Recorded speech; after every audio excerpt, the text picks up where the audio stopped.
It is a great pleasure to introduce you to this amazing book. It's the Xanthelasma book. This is a book that I've written myself in 2013 and is on XanthRemover.com. So we made it into a book now, so you can digest it, so you can read it. We also made it into a video book, and we made it available on Audible. You can buy it from Amazon and in Kindle version as well. But for you, as usual, you can download this book as a PDF for free from the link below. So once again, to you it's for free. To you that you follow us for so many years, very likely, to use for free. Get the ebook PDF on the link below. Okay. Thank you for following us.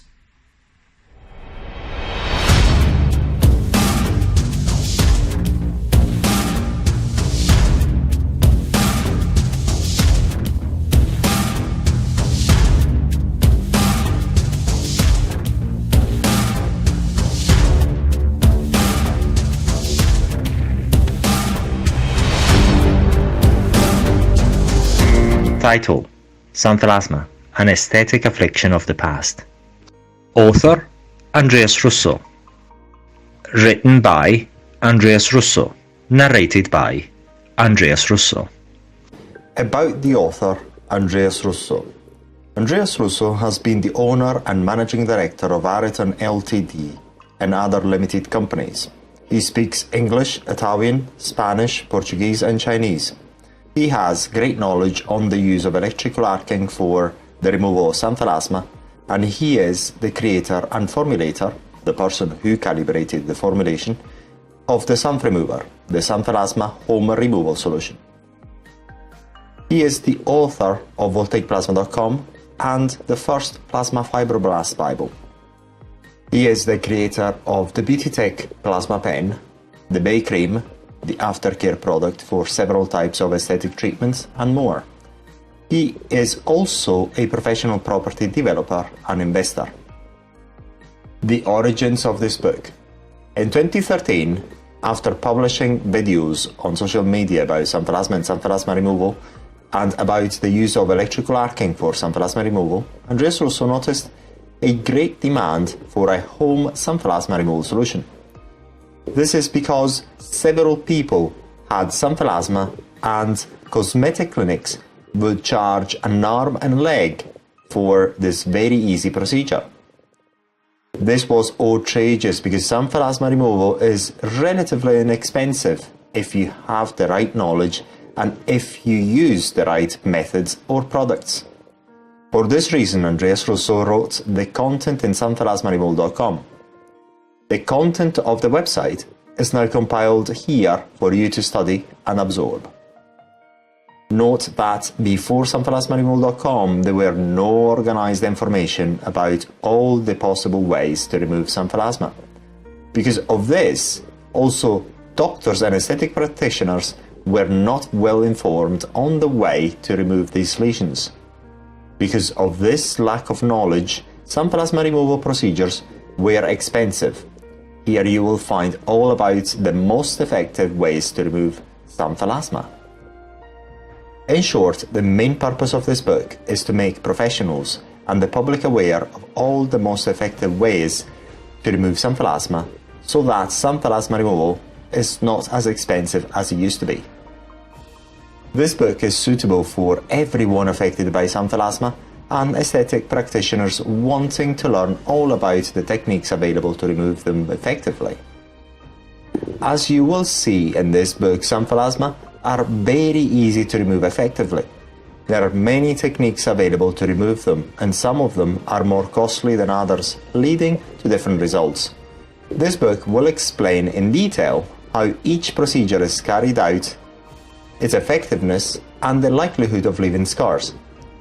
We talk about lasers, electrical arcing removal, removal using surgery, and most of all, the most simple and cost-effective methods to remove them at home by using specialized cosmetic peels. This book also talks about the XanthRemover, which is the easy and effective home xanthelasma removal solution. The XanthRemover was first introduced in 2013 and it helped thousands of people the world over to remove their xanthelasma from the comfort of their own home. Chapter 1. What is xanthelasma? Xanthelasma, called by specialists Xanthelasma palpebrarum, is a particular type of xanthoma, a yellowish deposit of fat underneath the skin, usually on the eyelids and or around them. Therefore, xanthelasma can be referred to as xanthoma, but not vice versa. The process in the formation of xanthelasma and xanthoma are the same, but we refer to xanthelasma only once the xanthoma develops around the eyes or on the eyelids. Xanthelasma are composed of xanthoma cells, which are foamy formations which intracellular fat deposits primarily located within the upper reticular dermis and epidermis. Put more simply, xanthelasma are collections of certain types of fat, mostly cholesterol and triglycerides derived from food. Illustration 1. Xanthelasma appears on upper and lower eyelids. These lesions appear in those individuals whose body is unable to efficiently break down fats into usable energy. Sometimes diabetes, hyperthyroidism, liver problems, and mostly genetics can all contribute to the growth of xanthelasma. Recently, the role of LDL and macrophages with their scavenger receptors has been observed as a probable causation of xanthelasma palpebrarum. Since xanthelasma are fat formations, they have little nervous terminations, therefore they are not painful. The incidence of xanthelasma in the general population has been reported between 0.3% and 1.5%. The age onset ranges from 15 to 73 years, with a peak incidence in the 4th and 5th decade. Throughout our experience in treating this condition, xanthelasma appear to be lesions predominantly observed on female adults. Although this higher reported incidence has been corroborated by independent studies, this may be due to the fact that women are more self-conscious of cosmetic conditions than men. Due to the type of customers we have served, we can now say xanthelasma are equally common in Asians, Caucasians, and people from any ethnic origin. Many still believe that the formation of xanthelasma are directly related to the cholesterol levels of the individual, contributing to the development of the condition. However, a direct correlation between high lipids levels and the formation of xanthelasma has not been proven. It has been found that many of those developing xanthelasma have normal cholesterol blood levels.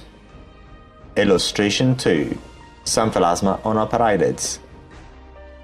It seems instead that certain individuals are more likely than others to develop xanthelasma, mainly due to hereditary factors. This is confirmed by studies conducted on a large number of people who developed the condition. It has been found that the high cholesterol incidence level of the xanthelasma sufferers is close to those of the normal population not developing xanthelasma. Therefore, unless proven otherwise, it is possible that high cholesterol levels and the development of xanthelasma may not be directly correlated. On the contrary, there seems to be a hereditary component which contributes to the development of the condition. Hence, should a close relative be affected or was affected by the condition, you will be more likely to develop xanthelasma, despite your cholesterol levels. Only when there is no family history of xanthelasma, the condition could be related to high cholesterol levels. Illustration 3. Xanthelasma on the upper and lower eyelids. The xanthelasma condition is usually assessed by family doctors and dermatologists. However, given that there is little research done on xanthelasma, the advice offered by many not be in the best interest of the patient. In fact, some practitioners have advised their patients that it is too risky to have their xanthelasma treated because they could end up being scarred in the process. This advice had been offered because there is no inherent health risks in keeping the xanthelasma benign growths, and little information is available on how to have xanthelasma properly removed. However, it has been proven that when removed with the latest treatments, the risks of scarring are remote. For a long time, xanthelasma have been referred to as an indicator of potential high risks of cardiovascular disease, strokes, and heart attacks. However, to this day, no scientific study has been carried out to corroborate the link between xanthelasma formation and cardiovascular diseases. Nevertheless, many still say that those affected by xanthelasma are more likely to die younger due to heart attacks or strokes. Initially, this alleged higher mortality of those affected by xanthelasma was believed to be due to the high cholesterol levels of those affected by xanthelasma. Illustration 4. Xanthelasma on the upper eyelid corner. After all, the common belief was that high cholesterol levels caused the xanthelasma formation in the first place. However, no evidence of this has been found, especially given that the cholesterol levels of many affected by xanthelasma are normal. A study was carried out showing an association between xanthelasma formation and cardiovascular disease. In this study, it is shown how similar the xanthelasma and xanthoma development process is to the formation of plaques within the arteries. Lately, a study has associated the formation of xanthelasma with a 17% greater risk of mortality due to cardiovascular diseases when compared with those without xanthelasma.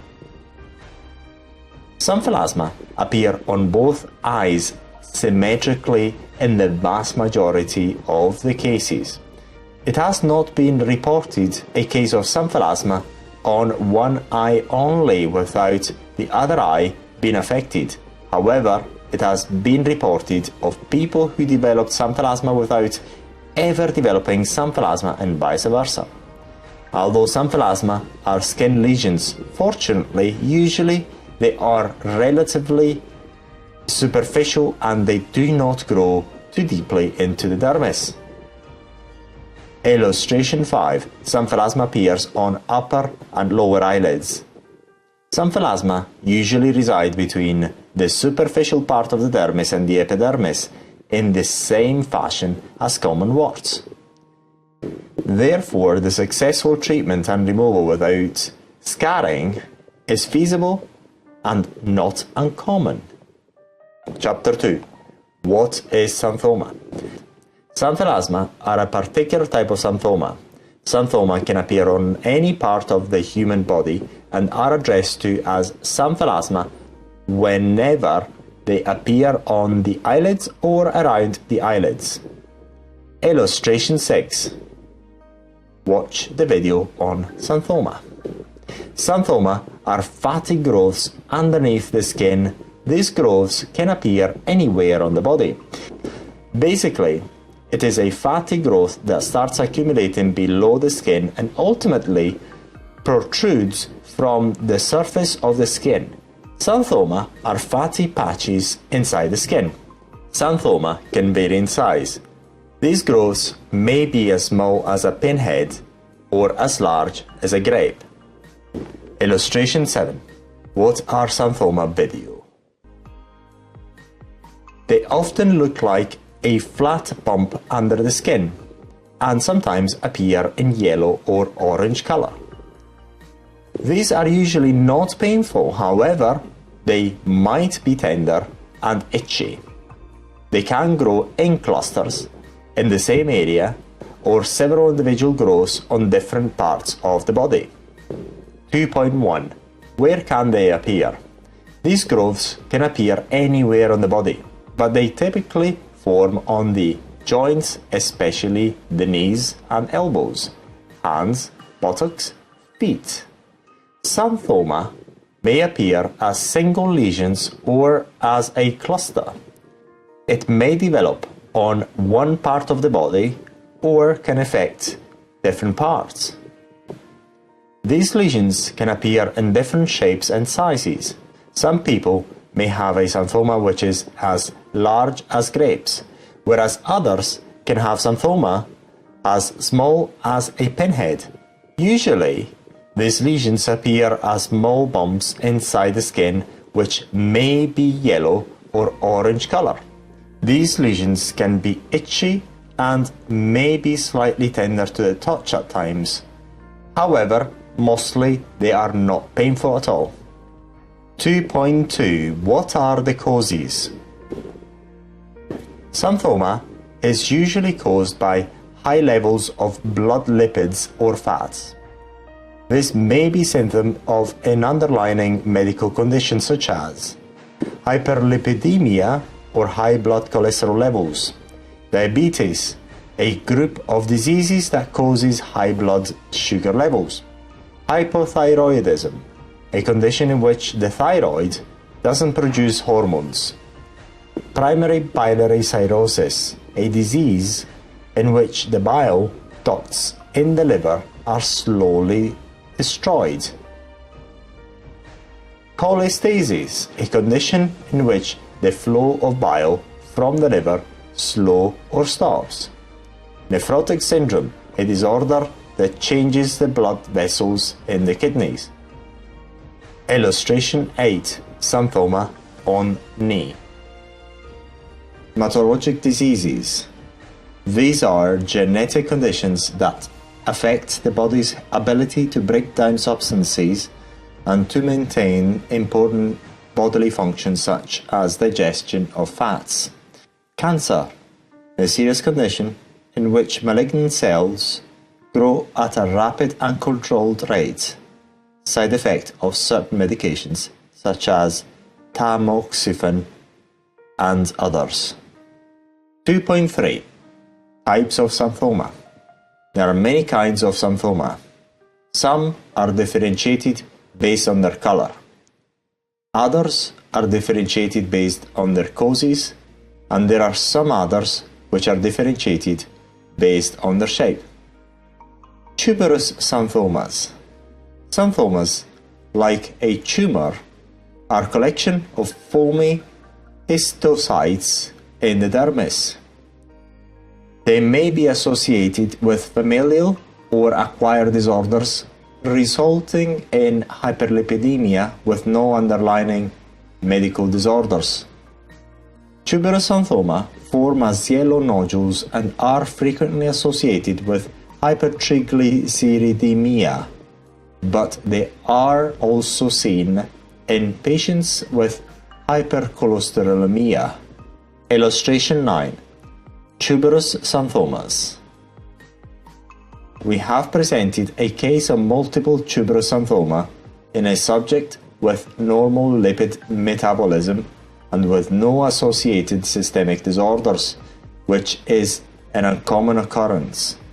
This case is being reported because it's a rare occurrence.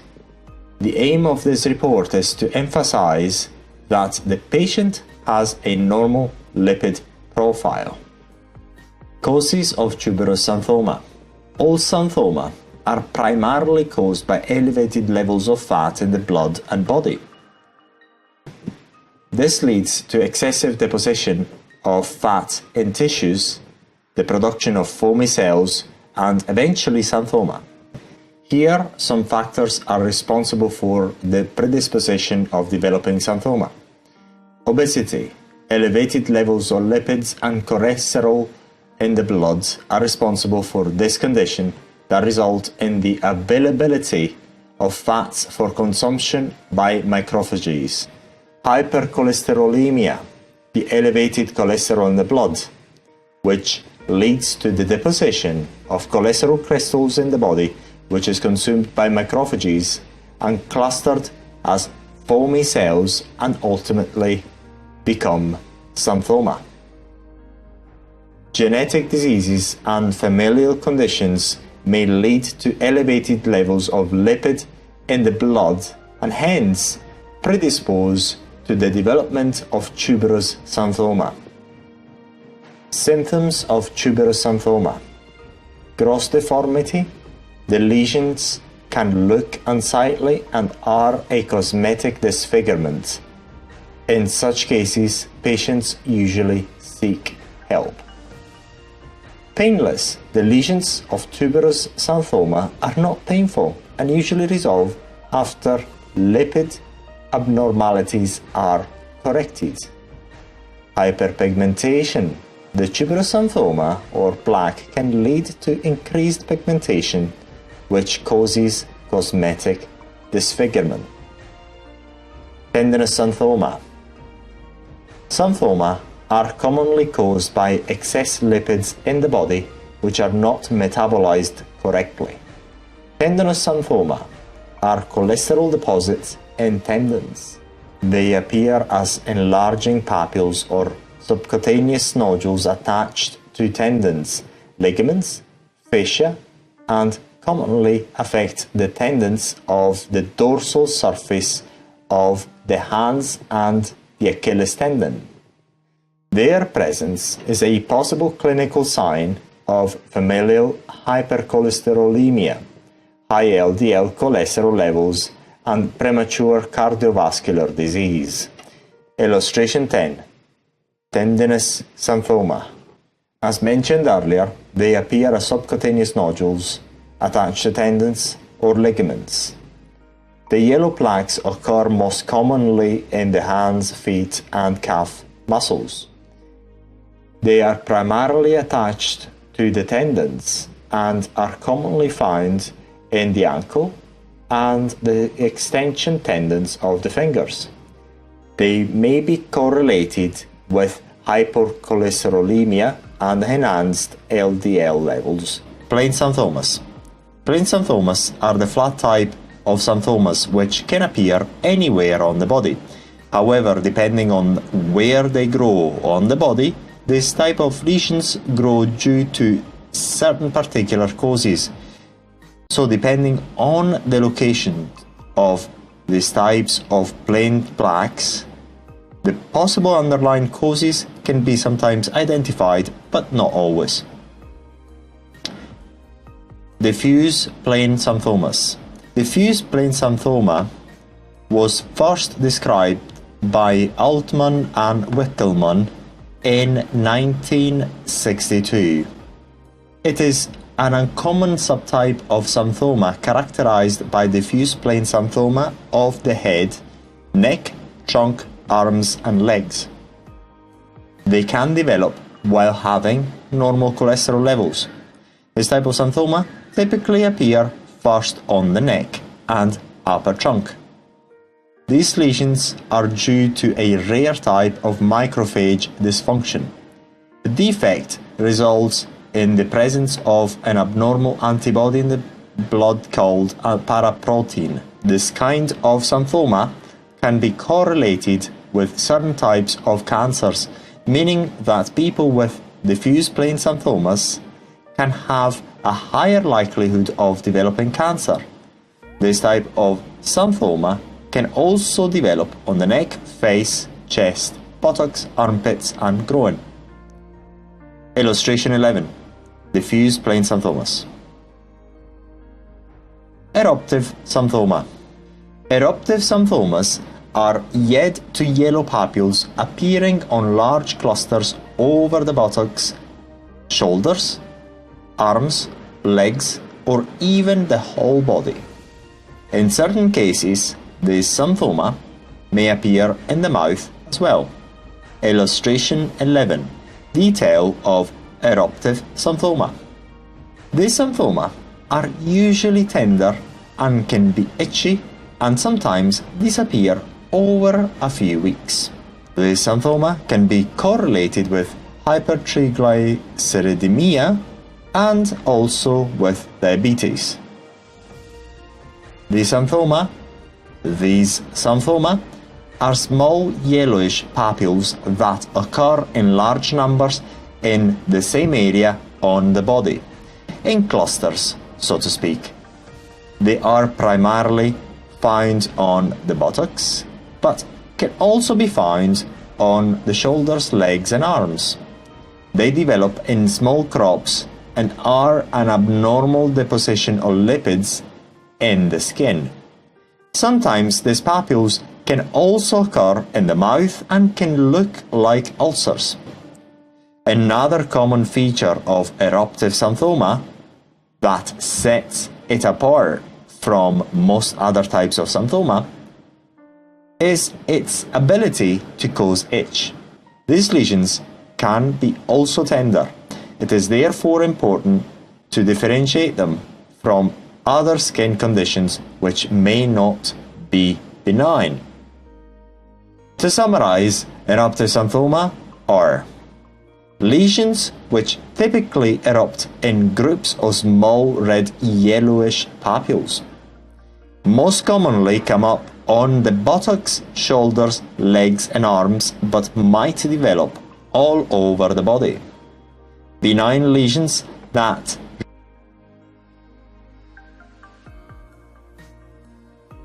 be sensitive and usually itchy but benign. Strongly linked with hypertriglyceridemia, increased triglyceride levels in bloodstream, often in patients with diabetes. Causes of eruptive xanthoma: familial hypercholesterolemia type 2. The disease is caused due to a genetic abnormality in LDL receptor that results in elevated levels of this fat in the body.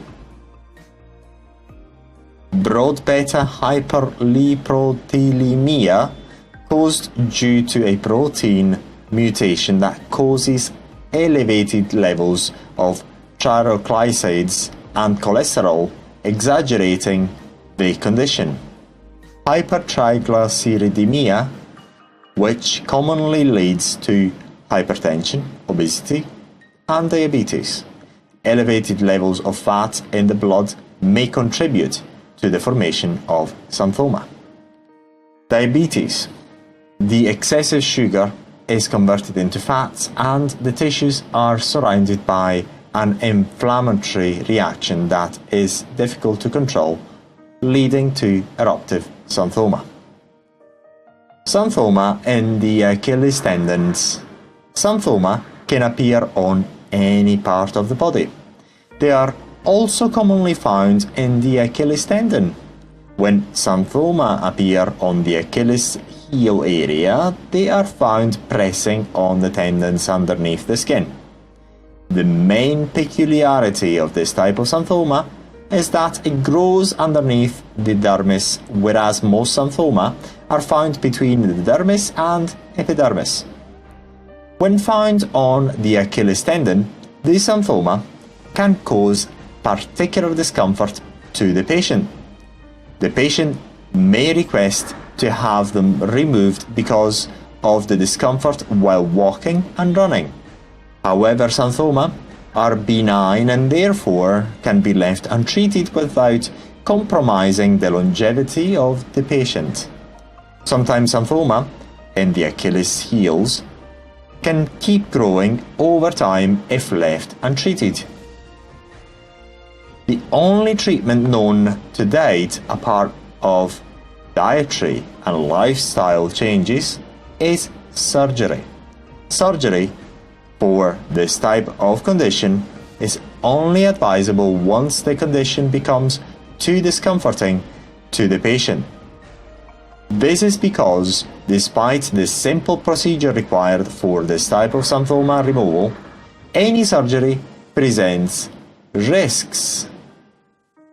Achilles heel xanthoma surgery is particularly safe to perform because no general anesthetic is required unless the xanthoma is particularly large. The area affected by the xanthoma is not close to any important artery. Illustration 14. Particularly enlarged xanthoma in the Achilles tendon. MRI and surgery. As we can see from the below picture, The footwear worn by the patient over time can affect the way the xanthoma develop. Surgery for removal of this type of xanthoma will lead to scarring. This is because of where the xanthoma grows on the Achilles heels inside the skin beneath the dermis itself, and therefore the scar left will be due to the deep incision required for this xanthoma removal. This xanthoma MRI shows clearly how this type of xanthoma develops inside the skin and presses on the tendons, figure A and B. Illustration 16, xanthoma figure A. Illustration 15, xanthomas, MRI, figure B. From the patient's MRI, figure B, we can see the Achilles heel xanthoma pressing on the tendon. However, there is another xanthoma growth underneath the plantar heel. Given that after surgery the patient will not be capable of walking until the xanthoma underneath the plantar heel has completely healed, the xanthoma should only be removed if this condition becomes particularly bothersome to the individual. The picture on the right shows a large xanthoma removal. The surgeon might decide to perform this procedure under general anesthetic for large xanthoma removal. This procedure will inevitably leave scarring to the individual. Illustration 17. Surgery xanthoma removal in the Achilles tendon. However, the benefits of the surgery far outweighed the small risks in this case. Xanthoma can develop on any part of the body. They have different characteristics depending on the area where it is found. While xanthoma on the Achilles tendons grow underneath the dermis, fortunately, when finding them on other parts of the body, they develop between the epidermis and the dermis. This, therefore, allows possible xanthoma removal without leaving any scar. Illustration 18. Xanthoma on elbow. As we can see, in this particular case, the patient affected is of athletic type and does not have high cholesterol levels due to his physically active lifestyle. The xanthoma have appeared despite of this healthy lifestyle. Xanthoma can also appear on the back of the hands. Removal of this type of xanthoma is possible with lasers, hyfricator, and other similar equipment by superficial ablation. The operator can assess the risks of scarring depending on whether the xanthoma has affected the dermis. As stated earlier, with the exception of planar xanthoma, including Achilles heels, tendon xanthoma, xanthoma develop superficially between the dermis and the epidermis. Illustration 19. Xanthoma on hand. Normally, an experienced dermatologist can assess the risk of scarring by looking at the lesion. The rule of thumb to follow in order to assess the risks of scarring after xanthoma removal procedures is that the more superficial the lesion, the less the risks of scarring.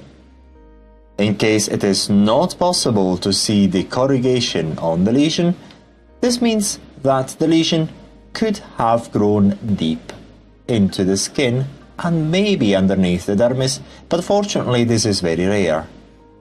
Therefore, a deep incision is rarely required to remove the xanthoma, and a simple superficial ablation will often suffice.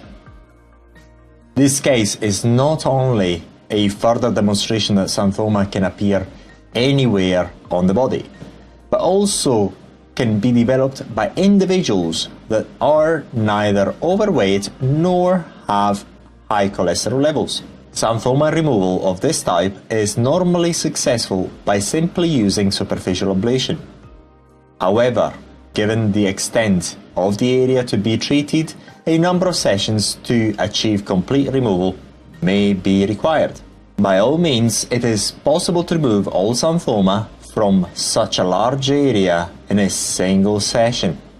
This main drawback when using electrical arcing or lasers is the relatively large extent of the burns that the patient is subjected to within one session. Such a large amount of burns could pose the body to needless stress, which should be avoided. This further example shows how xanthoma can develop also at a young age. The removal of this type of xanthoma is also sometimes possible by using superficial ablation as well as specialized peels. Illustration 21. Xanthoma on eyeball. Illustration 22. Xanthoma on buttocks. Fortunately, these types of cases are quite rare. This young patient presented overgrown xanthoma on the buttocks.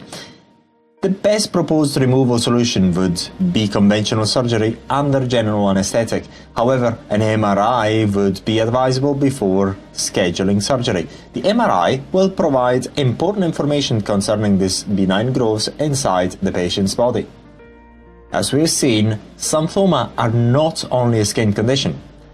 It can grow in the eyeballs and other parts of the body.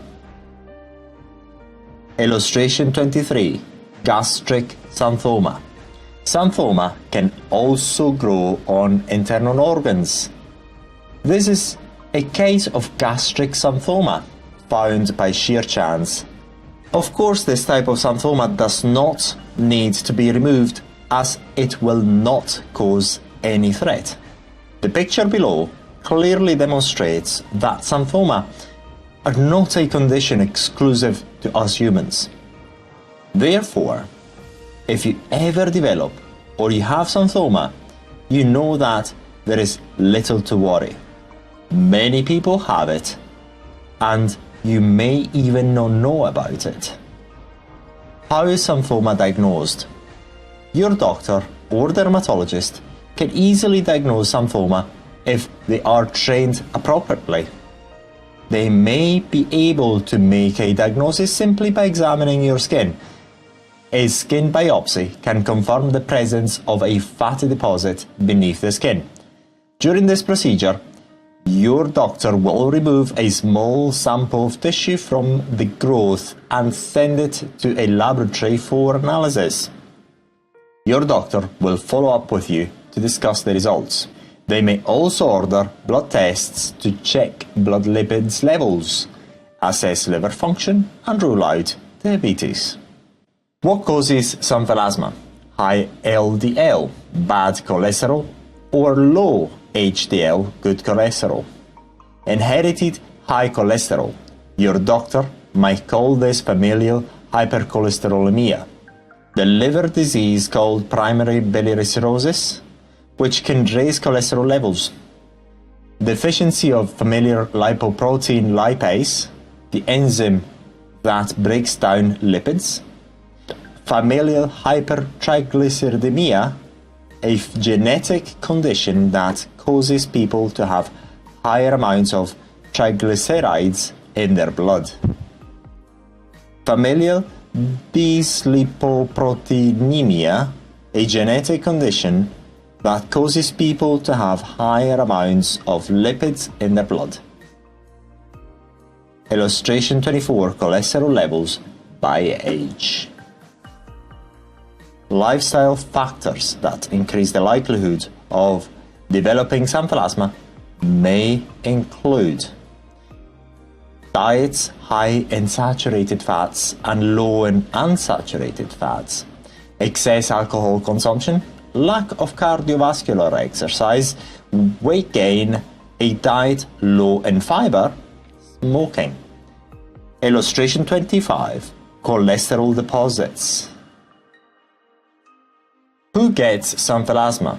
This condition is rare, but you can sometimes get it if there is high levels of cholesterol or other fats in your blood. It is also possible to get it even if your cholesterol levels are normal. Most people who get it are middle-aged or older. It is more common in women than in men. If you have it, you should have your cholesterol checked with a blood test. Illustration 26. Xanthelasma on eyelids. Xanthelasma are most common among people whose families are from Asia or the Mediterranean. When should I go to the doctor? Xanthelasma might be an early cautioning sign that cholesterol levels have begun to increase in your blood vessels. After some time, cholesterol can frame hard, sticky gunk called plaque in your arteries. This development is called arteriosclerosis, and it can lead to heart disease or stroke. Illustration 27. When should I go to the doctor? Xanthelasma treatments. Type of treatments proven to work. The available treatments that are scientifically proven to work are only surgical excision, removal using lasers, electrical arcing, electrolysis, chemical peels. There are also some treatments which some people have said they worked for them. However, they have not led to consistent results. These are cryotherapy, the use of castor oil, and the use of garlic. What are the chances of scarring after xanthelasma treatment? The chances of scarring after undergoing xanthelasma treatment depend on the type of treatment, whether any damage was caused to the dermis during the treatment, and infections following the treatment. TCA, trichloroacetic acid peels in clinics. TCA allows easy removal of xanthelasma, usually within 1 or 2 treatments. This makes the product very successful within cosmetic clinics because the client can see the results soon after the first session, and the results are achieved within a relatively short time frame. However, TCA is not very easy to control, and compared to other types of cosmetic peels, it could be too aggressive on certain skin types and more prone to cause hypo or hyperpigmentation than other types of peels. Therefore, it may not be the best option for home use, given that there are milder peels available on the market which are easier to control. However, several people have purchased TCA peels and removed their xanthelasma from their own home. Illustration 29. Watch video on this topic. Xanthelasma laser treatment. Illustration 30. Watch our video on this topic. Xanthelasma laser treatment is very effective in removing xanthelasma, but it is very expensive. This xanthelasma laser removal method is similar to electrolysis or electrical arcing in removing xanthelasma, but slightly more difficult to perform and also more dangerous. Xanthelasma surgical excision.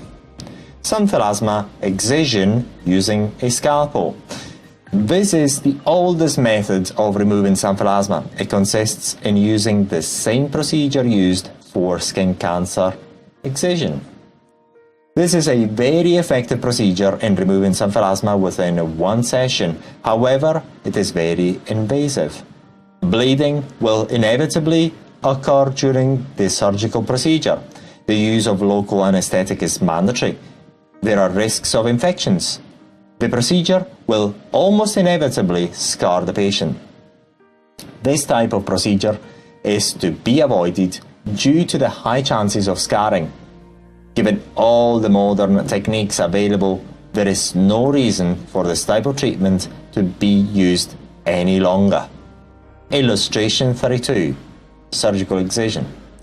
Illustration 33. Surgical excision. Illustration 34. Surgical excision again. Xanthelasma removal using electrical arcing.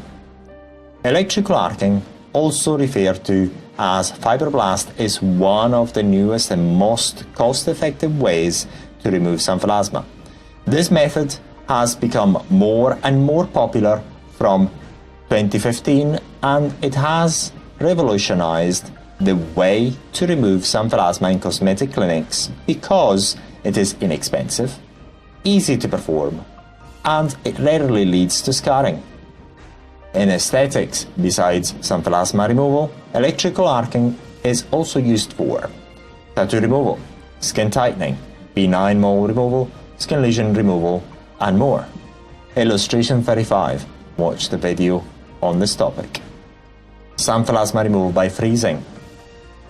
This removal treatment involves freezing the xanthelasma with liquid nitrogen or another chemical. This type of treatment is also known as cryotherapy. Liquid nitrogen xanthelasma treatment is referred to as cryoxanthelasma ablation, and you will see this option come up from time to time. However, the dangers of applying extreme low temperatures to your eyelids and the disappointing results have made this removal treatment the least favored. It is simply too dangerous, destructive, and the results are unreliable. Illustration 36. Freezing treatment or cryotherapy. Effects of cryotherapy are difficult to control. Therefore, although it has been adopted as xanthelasma treatment in some clinics, it is not generally advisable to be used for xanthelasma removal for two reasons. Relatively high potential dangers to the eyes, even normal eye protectors used to protect the eyes during laser excision cannot protect the eyes against the deep cold of the cryosurgery.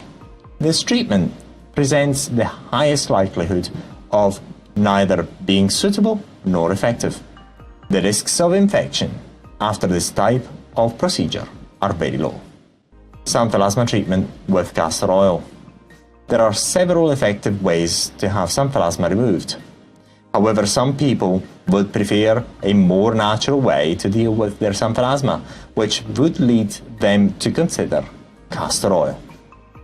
Although it is not shown to be very effective for xanthelasma removal, it is definitely worth a try.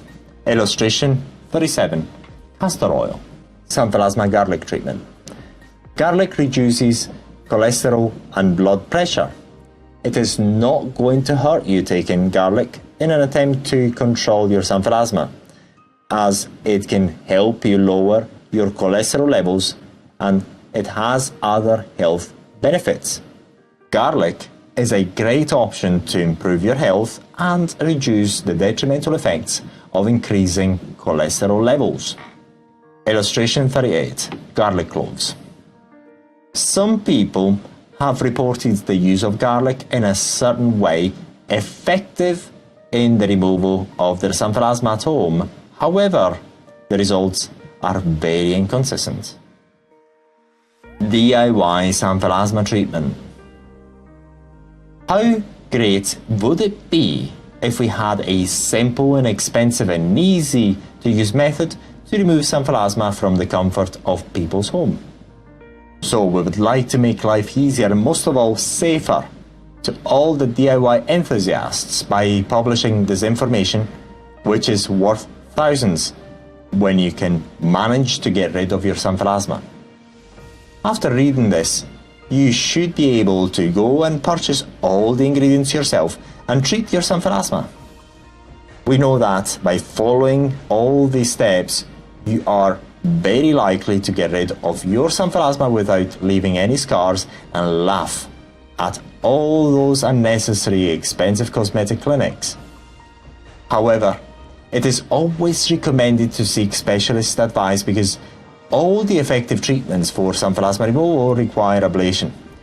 The xanthelasma sufferer should be assisted in this process in order to remove xanthelasma in the safest possible way and avoid mistakes which could be paid in terms of unnecessary scars. Illustration 39. Watch the related video. For starters, you should know the basics about the removal of skin lesions.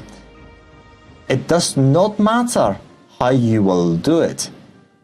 It can be done using lasers, electrocautery units, eye fricator, other equipment, or cosmetic peels.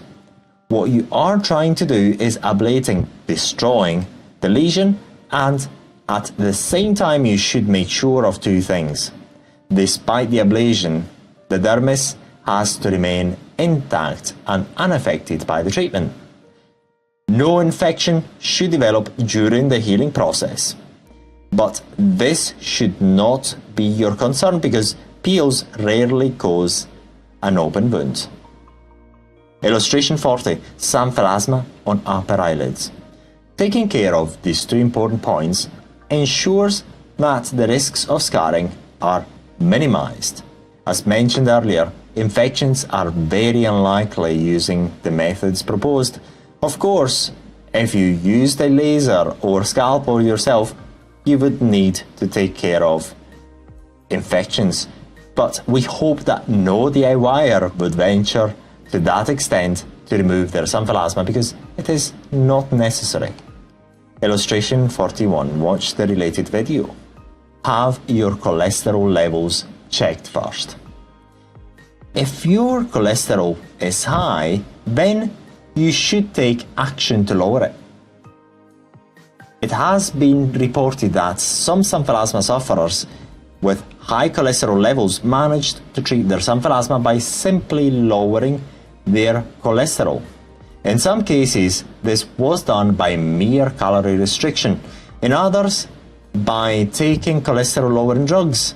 Not everyone managed to have their xanthelasma to disappear, but some people experienced complete disappearance of their xanthelasma. We recommend lowering your cholesterol by adopting calorie restriction first. Cholesterol-lowering drugs should be prescribed by your doctor. If your xanthelasma do not improve by doing so, at least you reduced the likelihood of heart disease. Some of the people with xanthelasma have normal cholesterol levels. Therefore, lowering cholesterol is highly unlikely to work for everyone. Read more about xanthelasma and high cholesterol. Try garlic xanthelasma treatment second. We would like to point the DIY enthusiasts to garlic treatment first. This is because garlic is easily available and virtually harmless unless the garlic juice is in direct contact with the eyes. Please note that throughout our experience of treating xanthelasma, we have not yet found the scientific proof of this treatment efficacy. However, people keep asking about it. So, how to do it? All you're trying to accomplish is to have the garlic juice to be in direct contact with your xanthelasma for 10 to 15 minutes, once or twice a week. So, peel the garlic clove and crush it to make a fragrant juice. Then you can apply the juice onto your xanthelasma using a small handkerchief for 10 to 15 minutes or more. Make sure that you will never allow the juice to get in contact with your eyes, because this could potentially damage your vision permanently, so be careful. In case of contact with the eyes, rinse generously with tap water. Remember, what is natural might not be completely harmless. Lemon, for example, is natural, but if the juice gets into your eyes, it could turn you blind. Read more about garlic treatment. Illustration 42. Garlic treatment. After that, the area where you apply the garlic juice may redden and swell. When the skin returns to normal, you can repeat the process. Some people reported that xanthelasma progressively faded after each treatment. Some others, like us, reported no improvement whatsoever. Unfortunately, there are no studies to back any claims concerning garlic efficacy in the treatment of xanthelasma, and no sources could be independently verified as yet. Said that, garlic for xanthelasma treatment is worth at least a try. Specialized peels. The use of very specialized cosmetic peels to chemically ablate xanthelasma has been used for many years, and it does work. It will work because this is science.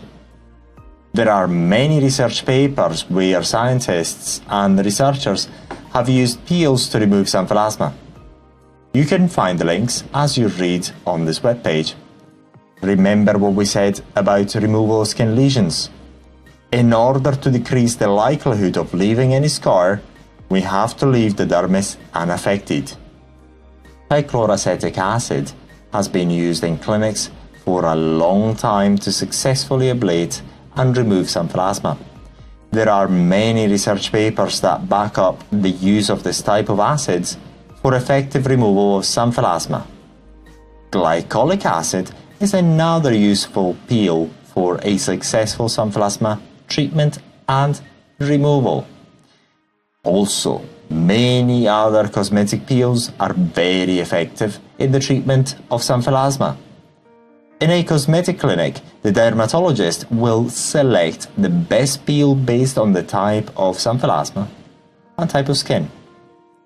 Read more about cosmetic peels in clinics. Not only has this type of treatment been used in many clinics for years, but also numerous research papers have confirmed the effectiveness of cosmetic peels to treat and remove xanthelasma. The results are repeatable and consistent. In order to ablate the xanthelasma within a useful time frame, strong acid concentrations are used for the treatment. The normal concentrations in cosmetic peel creams are not aggressive enough to ablate the xanthelasma quickly enough. In science, we find the cause of the desired effect. Then, in order to reproduce the effect, we have to reproduce the cause that produced it in the first place. In other words, given that this treatment is effective in clinics, it is also effective in your own home if you use the same principle used in cosmetic clinics. So, what is used in clinics? In cosmetic clinics, TCA and other peels are the preferred options for treating xanthelasma. After all we are doing is ablation, remember? This can be done in many different ways using acids, lasers, and so on. Also remember that we do not want to leave scarring at the end of the treatment. Illustration 43. TCA chemical peel. In order to avoid scarring, we have to leave the dermis unaffected. Now, the only problem we have is that the acid used to ablate xanthelasma have to be in concentration between 50 and 95% to be effective. These acids are potent ablators, and the wrong acid type and the wrong concentration for your xanthelasma or skin type could potentially affect the dermis. Also, using highly fluid solutions could be dangerous to your eyes. So, if you are determined to be doing it yourself and you are determined not to seek specialist advice, you could be placing your skin and your eyes under unnecessary risk. So, although you can purchase acids cheaply from the internet, we strongly recommend you to consult a specialist first. Within the price of the XanthRemover, we help you by providing the best gel formulation for your xanthelasma and skin type. Also included in the XanthRemover price, you have our professional service. So should you have any question or concern, we will be happy to help you throughout your treatment. In this way, you can remove your xanthelasma effectively without taking unnecessary risks, and you can do it from the comfort of your own home with all our support. So to summarize, you can purchase peels from the internet, a local laboratory or pharmacy at a very low price. The peel concentration varies from 50% to 95% depending on your xanthelasma and skin type. The type of peel selection and the other ingredients also depend on your skin type. Unfortunately, the cheap peels that you find on Amazon.com or eBay usually come in fluid solutions and not a gel as required for the safe removal of xanthelasma. Additionally, these cheap peels are not conceived for this application, and they lack the important additives in order to make them suitable and safe for home use. What type of peel should you use? This depends on your skin type, your age, and type of xanthelasma. You can choose TCA, glycolic acid, mandelic acid, pyruvic acid, etc. If you use the wrong formulation, your skin on your eyelids and around your eyes could have permanent scars. What concentrations should you use? Again, this depends on your skin type, your age, and type of xanthelasma. If you use the wrong concentration, you can easily scar your skin on your eyelids and around your eyes. How long should you keep the gel for? This depends on the type of formulation you are using, your skin type, and xanthelasma. If you keep a strong peel for too long, it could lead to permanent damage to the skin around your eyes. Should you use a neutralizer? TCA solutions should require the use of neutralizers. If the right neutralizer is not used at the right time, the risks to the eyes are quite important because the effect of standard TCA solutions cannot be stopped by wiping it off. You require to use the right neutralizer at the right time. If you have any question throughout the treatment, you will have no support from the place you purchased the peel, so you can try to do it by yourself. However, given the above risks, we strongly recommend you to seek specialist advice first before trying any strong peels on your own skin. It does not matter whether the advice comes from Ariton through the XanthRemover or other specialists, as long as you are advised by the specialists. TCA peels for xanthelasma removal. In this section, we will get into more detail about the trichloroacetic acid, or TCA. TCA allows very easy removal of xanthelasma, usually within 1 or 2 applications. This makes the product very successful within cosmetic clinics because the client can see the results soon after the first session, and the results are achieved within a relatively short time frame.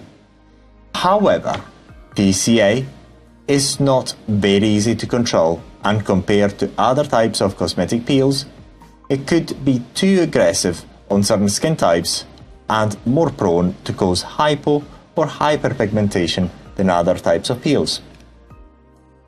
Therefore, it may not be the best option for home use, given that there are milder peels available on the market which are easier to control. Said that because TCA is very easy to purchase on the internet and other sources, it has been used by several people the world over in order to remove their own xanthelasma at home. What is TCA and its applications? TCA is a non-toxic chemical trichloroacetic acid which has been used to perform skin peels since the 1980s. It is a relative of vinegar, acetic acid. When TCA is applied to the skin, it causes the top layers of the cells to dry up and peel off over a period of several days to 1 week. When the old skin is peeled off, it exposes a new layer of undamaged skin. This has a smoother texture and more even color. Some dermatologists, in fact, still prefer TCA peels for treating some damage or melasma, usually in combination with prescription creams. TCA peels are safe in the hands of an experienced dermatologist. TCA peels may be a good option, particularly if you have xanthelasma. When it comes to cosmetic peels for xanthelasma removal, usually the main choice in cosmetic clinics is the use of TCA-based peels. This is because, if used properly, at the right concentration, TCA allows removal of the xanthelasma in 1 or 2 sessions only. This is ideal to both the cosmetic clinics as well as the customers because this achieves the best possible results within 1 session. However, if the concentration is too high and the application of the TCA is not done appropriately, the cosmetic procedure could result in mild scarring, a very rare occurrence. On the other hand, if the concentration of TCA is too low, the results will not be apparent and the client will not be satisfied. So, by using the right concentration of TCA, it is possible to remove the xanthelasma in 1 or 2 sessions.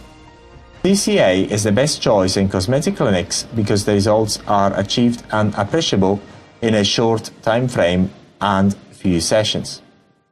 TCA drawbacks control. Although very effective in the removal of xanthelasma, the use of TCA requires a certain amount of experience and training to use it appropriately and achieve good results.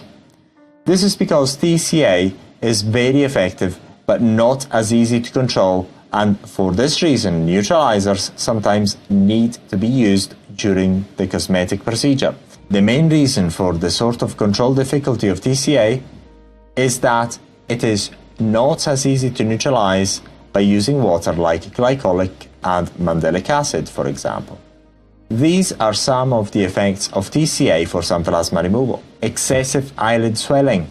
This occurs 1 or 2 days after the application of TCA on the upper eyelids.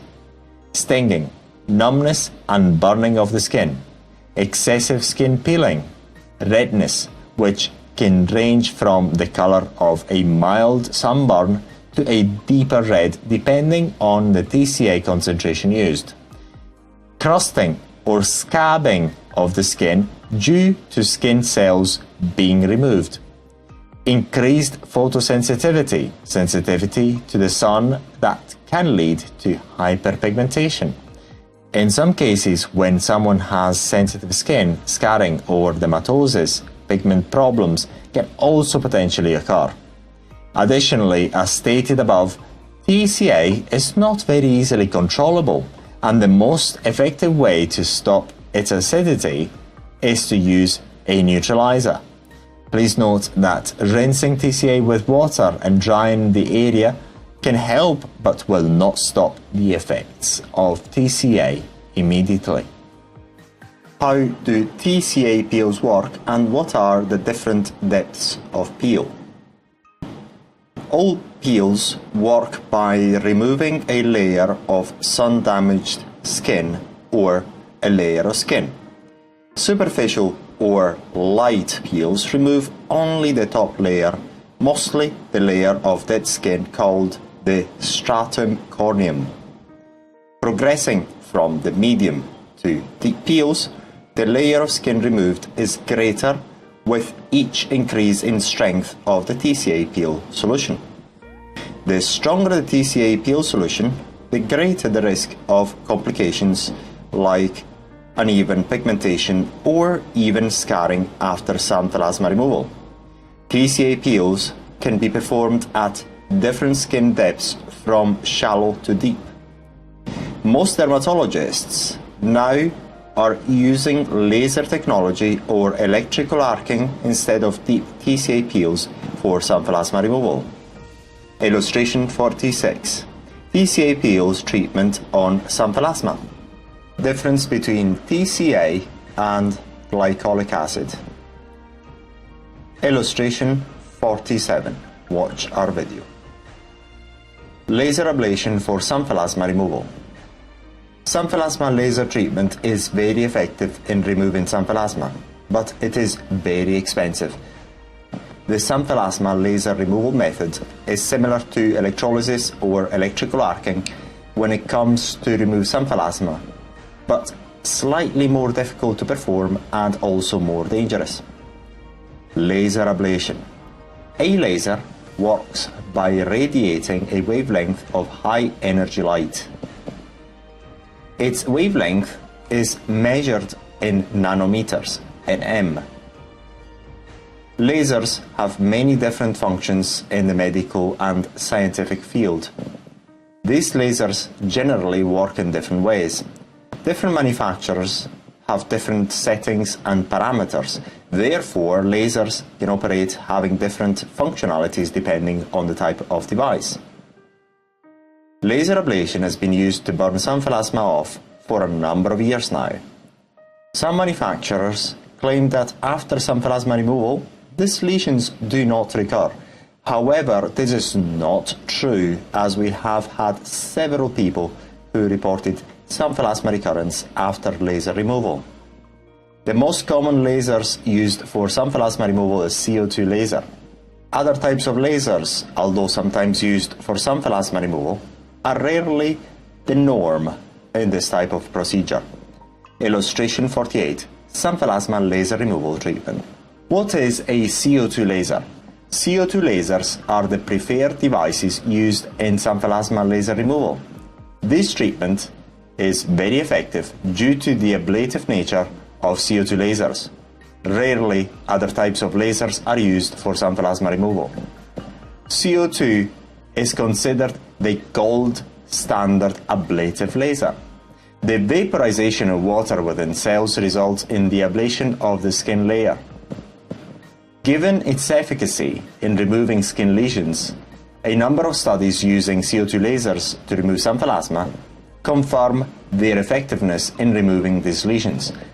However, if you watch a video of a CO2 laser in action, you will understand how these studies are not needed, because CO2 lasers are clearly effective soft tissue ablators.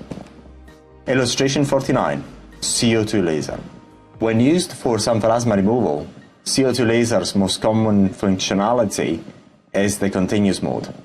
Lasers can be really powerful, so powerful that they can also be used to cut metal.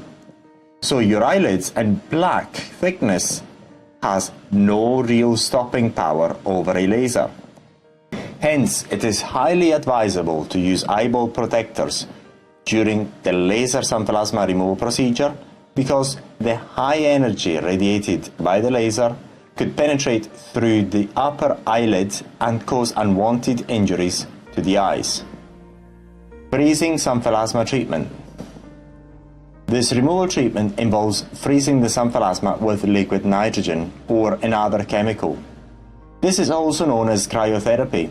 Liquid nitrogen has been proposed as a possible xanthelasma removal treatment using cryotherapy. Liquid nitrogen xanthelasma treatment is referred to as cryoxanthelasma ablation, and you will see this option come up from time to time. However, the dangers of applying extreme low temperatures to your eyelids and the disappointing results have made this removal treatment the least favored. It is simply too dangerous, destructive, and the results are unreliable. What is cryoablation? Cryoablation is the use of extreme cold in order to destroy abnormal or diseased tissue and cells. In this treatment, the liquid nitrogen is applied to the skin in order to break the cell's walls. The liquid nitrogen also causes damage to the microvascular circulation, which results in secondary anoxia and hemorrhagic necrosis. Ideally, this will damage and freeze the offending cells and solve the problem. Cryoablation is similar to acute frostbite.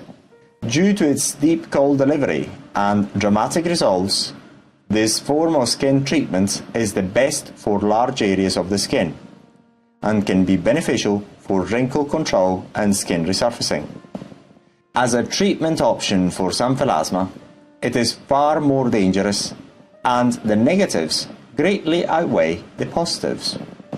For these reasons, it has been widely discarded as a viable xanthelasma removal treatment. Disadvantages of freezing. Cryoablation treatment. The application of liquid nitrogen does sting. Although it's cold, many describe the procedure as feeling of burning. Cryoablation can cause the area treated to appear permanently lighter in color, hypopigmentation. Extra caution must be used when treating the face or any other cosmetically sensitive area. It is only appropriate to remove skin lesions on parts of the body that are not as delicate, like the eyelid area. In other words, it is generally effective for the treatment of fully developed skin cancers or deep lesions such as large moles, which grow on other parts of the body away from the eyelid area. Depending on how it is applied and the location of the treatment site, blisters will sometimes form during the days following the treatment, more common on the eyelids. Illustration 52. Various pictures of xanthelasma on the upper eyelids. What is liquid nitrogen regularly used for? Liquid nitrogen, due to its low reactivity and low temperature, is used for various purposes. Some of its applications include cryotherapy when removing cancer and benign skin lesions. Skin therapies is only one of them. Freezing and transportation of food products. Cryopreservation of biological samples like eggs, sperm, and animal genetic samples. Coolant for computers, vacuum pumps, and other equipment, preventing materials from oxygen exposure. Quick freezing of water pipes to allow working on them easily when valves are unavailable. As a source of very dry nitrogen gas for branding cattle. Cooling materials to enable easier machining or fracturing. Is liquid nitrogen a good treatment for xanthelasma? In simple short words, no. It is neither effective nor good treatment. Cryoablation destroys all the cells, that's all. Cryoablation destroys all of the cells that it comes into contact with. The resulting injury will be worse than the original problem. In case of liquid nitrogen and xanthelasma, the cryoablation technique can penetrate right through the eyelid and can cause painful and dangerous freezing burns on the eyeballs. Do not risk your vision. This is a risky treatment option. What is electrolysis? In chemistry, electrolysis was defined as a chemical reaction. In this case, we are not talking about that chemical reaction you may have studied in the past. The name is quite deceiving. In the UK and in the aesthetic industry in particular, electrolysis is the name given to those devices that use diathermy, electrical radio frequency, which is the same technology as electrical arcing but using a return pad. This technology has been extensively used for permanent hair removal. It is important to understand that in different countries this technology has different names, but it has been referred to as electrolysis in the field of aesthetics. In other words, and to be as clear as possible, electrolysis in aesthetics is a type of electrical arcing treatment where the device used has a return pad and there is not a spark taking place. It was popular in the UK up to early 2000s, however, it is not overly used nowadays. This is because newer and more effective electrical arcing devices have been placed on the market. Electrolysis was effective in removing your xanthelasma within 1 or 2 sessions. Electrolysis can be used to remove individual hairs from the face or body. different types of electrolysis, galvanic electrolysis. This type of electrolysis uses electrical energy to destroy the xanthelasma, brought about using direct electrical current, DC.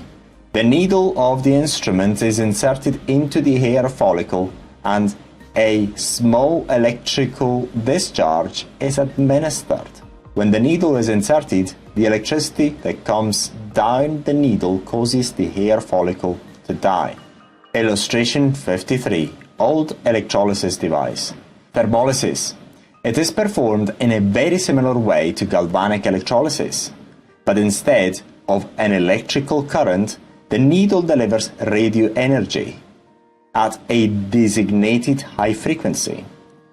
The thermolysis method, also known as the shortwave, works by using an alternating current of electricity, AC. This current causes heat, which in turn destroys the hair follicle when the needle is inserted inside the hair root.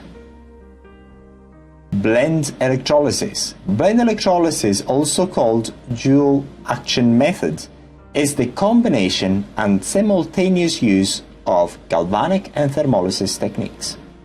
This combination method alleviates the shortcomings of each of the individual techniques, while bolstering their advantages. The blend method combines the procedure of both the shortwave and galvanic. Electrolysis is very effective for hair removal, but it has been used to remove benign skin lesions, including xanthelasma.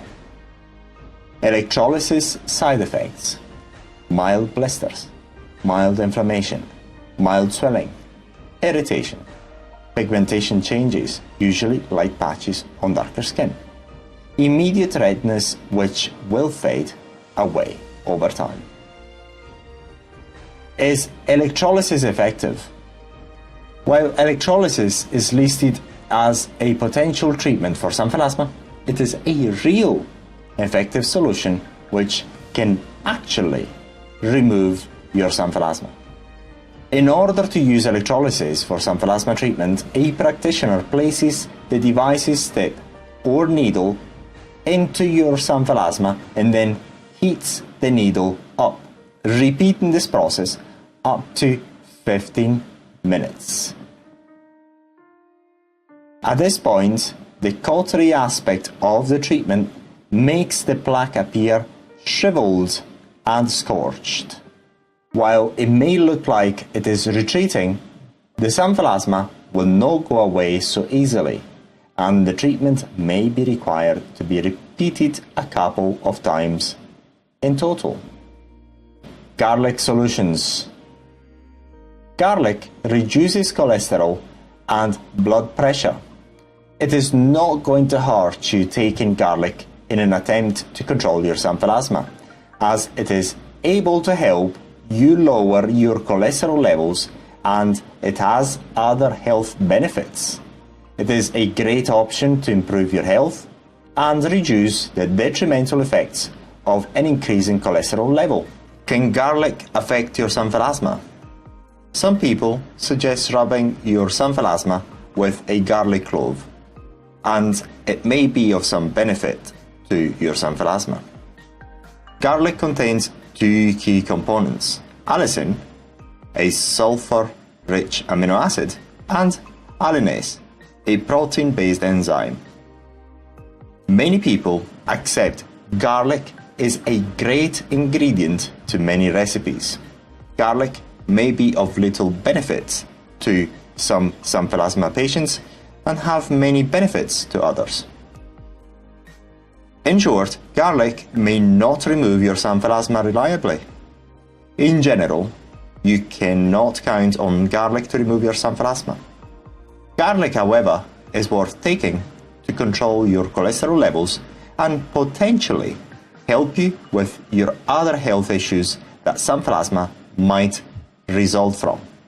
It may not be very effective in small quantities, therefore, you may need to eat it in great amounts regularly, and garlic has the great potential to slow down your xanthelasma growth. Illustration 55. Garlic cloves. Benefits of garlic. Blood purifier. Tired of covering your Xanthelasma up with concealer every morning?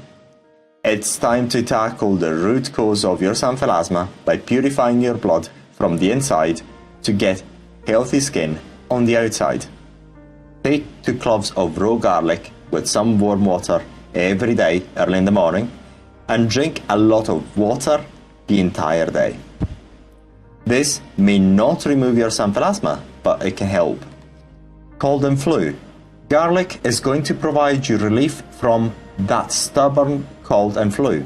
Taking 2 to 3 cloves of raw or cooked garlic a day, or sipping some garlic tea with a touch of honey or ginger to lift up the taste, is not only going to relieve a stuffed nose and cure a cold, also build your immunity against these frequent visitors over time. Prevention of heart disease.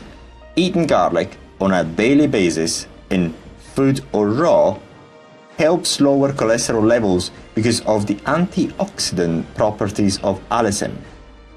It is also immensely beneficial to regulate blood pressure and blood sugar levels. Garlic is highly nutritious but has very few calories.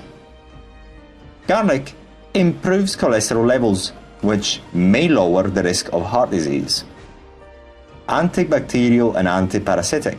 Garlic is the best kept medicinal treasures of the past era. It has been used as an antibiotic to treat bacterial, fungal and parasitic infections for the last 7,000 years. Is it good for your heart? It is vital to take care of your heart health. As a result of aging, our blood vessels become hardened with time, and also the blood flow may not be as good as it is supposed to be. Sometimes this happens due to plaques and fats that are deposited within the blood vessels. They are the result of high levels of unhealthy LDL cholesterol. By eating garlic, you will reduce LDL as well as free radicals detrimental to your body. Illustration 56. Picture of a heart. Xanthelasma treatment with castor oil. Xanthelasma can be an unsightly condition that dramatically affects your appearance. These growths are not dangerous, but they may have an impact on your everyday life. Xanthelasma treatment can be long and possibly even costly depending on the type of treatment you choose. Most people would prefer a more natural way to deal with their Xanthelasma, which would lead them to consider castor oil. It is definitely worth a try. Can castor oil treat xanthoma or Xanthelasma? Sometimes your aesthetic clinic's modern treatment options may not sound very attractive. Many people have this question in mind: can castor oil treat their xanthoma or Xanthelasma? The good news is that castor oil has the ability to dissolve and break down some of the lipid buildups in your benign growths. Some people tried castor oil treatment methods, but does it work? Yes, it works because castor oil has some antibacterial properties, and in some cases it has been reported to dissolve these yellow fat deposits. Castor oil contains a natural anti-inflammatory ingredient that can automatically help reduce any swelling. This could help reduce most swellings on the skin completely with just a few applications. For a percentage of people, this oil may not remove the Xanthelasma. However, it has the ability to slow down the process of Xanthelasma migration. Castor oil contains high levels of fatty acids that can easily reduce your Xanthelasma growth. Regular application will give you smooth, younger looking skin that is free from these yellowish lesions. Castor oil is a vegetable oil which is used in a wide variety of cosmetic and medical applications. It provides health benefits for the face and skin. It is made from the seeds of resinous plants by extracting the oil. These seeds, which are known as castor beans, contain a toxic enzyme called resin. Its plant is largely native of India and Africa, while the oil is very well known all over the world for its anti-inflammatory and antibacterial properties. Castor oil contains minerals, proteins, and vitamin E. What are the benefits of castor oil? Acne. The antimicrobial and anti-inflammatory properties of castor oil make it useful in reducing acne. Ricinoleic acid can inhibit growth in the bacteria which cause acne. Texture. Castor oil is also rich in other fatty acids. These can enhance smoothness and softness when applied to the face. Complexion. The fatty acids in castor oil can promote the growth of healthy skin tissue, making it helpful in restoring an even skin tone. Illustration 58. An unhealthy skin which can be treated with castor oil. Anti-inflammatory. Castor oil has demonstrated anti-inflammatory properties. This makes it useful for treating irritated skin. Antimicrobial. Castor oil may also protect the skin from bacterial infections by keeping out microbes that can cause disease. Moisturizing. Castor oil contains triglycerides. These can help maintain moisture in the skin, making it a useful treatment for dry skin. Hydration. Castor oil also have humectant properties, which means that it can draw moisture from the air into the skin, keeping the skin hydrated. Cleansing. The triglycerides found in castor oil are also helpful in removing dirt from the skin. Castor oil heals inflamed skin. Castor oil is the perfect answer if you are looking to heal skin inflammation that can be caused by sunburns, acne, and dry skin. All you need to do is to dip a cotton ball into the castor oil and apply it on the affected area. Apply it to prevent stretch marks. Stretch marks usually occur during pregnancy when the skin on the abdomen experiences drastic stretching. The more elastic your skin gets, the lesser the chances of developing these marks. Castor oil is very rich in fatty acids, so when used during the last 2 months of pregnancy, it can help prevent stretch marks. How do I apply castor oil to get rid of my xanthelasma? This oil is high in fatty acids and can easily penetrate into your growth, causing it to break down and reduce in size. Because of the solubility of the oil, you could find that your growth rapidly disappears and loses the yellow tone associated with the condition. Soak a cotton ball in pure cold pressed castor oil and apply it onto the xanthelasma. Either massage it in or tape the cotton ball to the area to allow it to soak in. Repeat the process every 2 to 3 days. Frequently asked questions about xanthelasma removal. What is xanthelasma? Xanthelasma is a particular type of xanthoma. Xanthelasma is a yellowish formation of cholesterol around the eyes.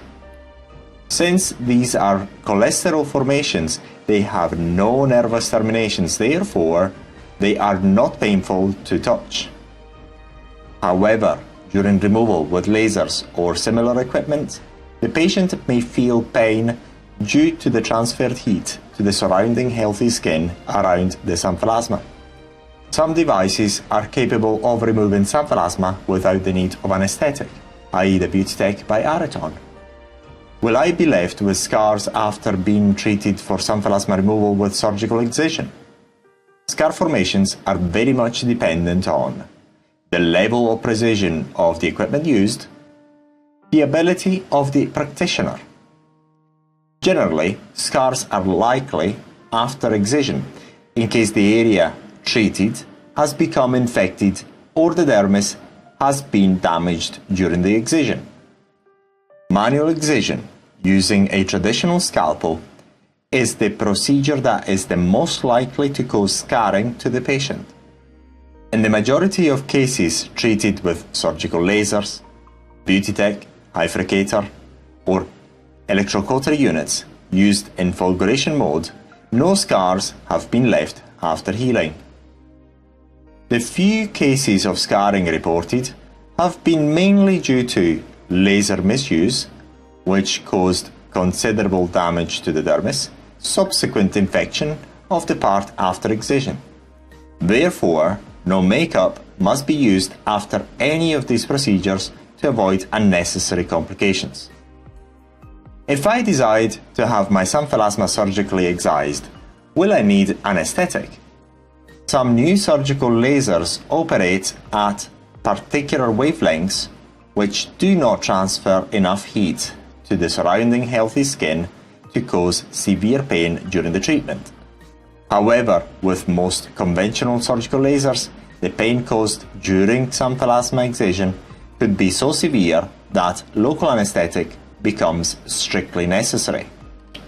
It has been reported that the beauty tech made by Araton, as well as other state-of-the-art lasers, are now used to perform xanthelasma removal without the need for anesthetic. This is because these high technological types of equipment are capable of delivering very targeted ablative heat only to the cholesterol deposits of the xanthelasma. A xanthelasma treatment covered by the NHS in the UK. To a certain extent, it was before 2008. However, it is not now. This is due to the necessary NHS budget cuts. Xanthelasma is a benign lesion, therefore can be left untreated without causing any harm to the patient. The cost of surgical excision can start at $700. However, these low prices are very rare. The average price in the United States is in the region of $2,500 for xanthelasma removal on both eyes. The USA has one of the highest priced health systems in the world, therefore xanthelasma treatment by excision can cost considerably less in other countries. Specialized chemical peels like the XanthRemover cost between $200 and $300, and it does remove the xanthelasma without leaving any scarring. Will my xanthelasma come back after treatment? Sometimes xanthelasma do return after treatment, unfortunately. This can happen even if your cholesterol levels are normal. The only option is going through another xanthelasma removal treatment. According to new clinical studies, the area treated with the beauty tech for xanthelasma removal does not present xanthelasma recurrence. How many treatments do I need to remove the xanthelasma? This depends on the type of procedure used. Some can require multiple treatments, like with the use of cosmetic peels, but in most cases, one treatment will be enough to get rid of these unwanted lesions. If xanthelasma return at a later stage, further treatment will be required for removal. If I decide to use a peel to have my xanthelasma removed, how many treatments do I need? This is very much dependent on the type of peel you used. Moreover, size and especially the thickness of the xanthelasma. For very thick xanthelasma, you may require up to 5 treatments using potent peels. If you are using the XanthRemover, one kit will be enough to treat 10 people. In very mild cases of xanthelasma, only one treatment can resolve the problem. What is the difference between skin depigmentation and scarring? Depigmentation occurs every time a wound heals. This is due to the lack of melanin in the new skin formed after a wound has healed. The texture of the new skin is somewhat different to the rest of the skin. The newer skin is pinker in color due to the lack of melanin. Will I get skin depigmentation after xanthelasma removal? Depigmentation is always a constant of xanthelasma treatment and removal. Depigmentation occurs every time the skin has healed after surgical xanthelasma excision. The peeling process is the least invasive treatment available, and the degree of depigmentation is very low compared with the degree of depigmentation after surgical excision. The depigmentation will not last very long. Like any other type of wound, it takes in the region of 2 months for the new skin to blend in with the rest. Normal sun exposure will accelerate the process. Myths about xanthelasma removal. Eating garlic removes xanthelasma. Illustration 60. Garlic treatment. Well, this one might work, or it might not. The reason being that garlic reduces the bad cholesterol levels and therefore can treat xanthelasma. But as the research shows, not many people have benefited by eating garlic in order to remove their xanthelasma. So, you should eat garlic, no doubt about that. But don't be too optimistic about the results. Xanthelasma will be back after some time. It is true that many people who had xanthelasma in the past develop them again after removal. This is because this condition is not always a mere result of a bad lifestyle and/or bad diet, but it is predominantly a genetic condition that makes certain individuals more prone to developing xanthelasma over and over again. There are also individuals who develop xanthelasma due to their poor diet and sedentary lifestyle. To those who have been affected by xanthelasma predominantly due to the genetics, xanthelasma recurrence will be out of their control. However, effective, low-risk and inexpensive treatment is now available, therefore recurrence should not stress anybody out. Illustration 61. Xanthelasma on eyelid with defrosting caused by TCA. For those whose xanthelasma are directly related to their lipids in their bloodstream, a healthy lifestyle and regular exercise will prevent the xanthelasma from recurring after removal. In some cases, it has also been shown how some individuals can literally treat their xanthelasma by improving their diet quality and taking on exercise. So, these are the lucky ones who have the power to control their condition and prevent xanthelasma from recurring. Xanthelasma is a direct consequence of high cholesterol levels. Although this is true to some extent, high cholesterol levels is a major cause of xanthelasma. But remember, it's not the only cause of xanthelasma, and close to 50% who have xanthelasma do not have abnormal cholesterol levels. Xanthelasma might also be due to genetic reasons, and some people who develop xanthelasma have had earlier instances of xanthelasma development in their families. Xanthelasma cannot be treated. This is the most common myth, and almost anyone can be heard preaching this message. Even some doctors do not shy away from telling their patients to cover up their xanthelasma with makeup as a potential long-term solution to this problem. The basis to the solution stems from the belief that xanthelasma removal leads to permanent scarring. This is not true, and there are a number of latest techniques for xanthelasma treatment that can help lead to xanthelasma scar-free removal, which includes laser and cryosurgery, to name a few.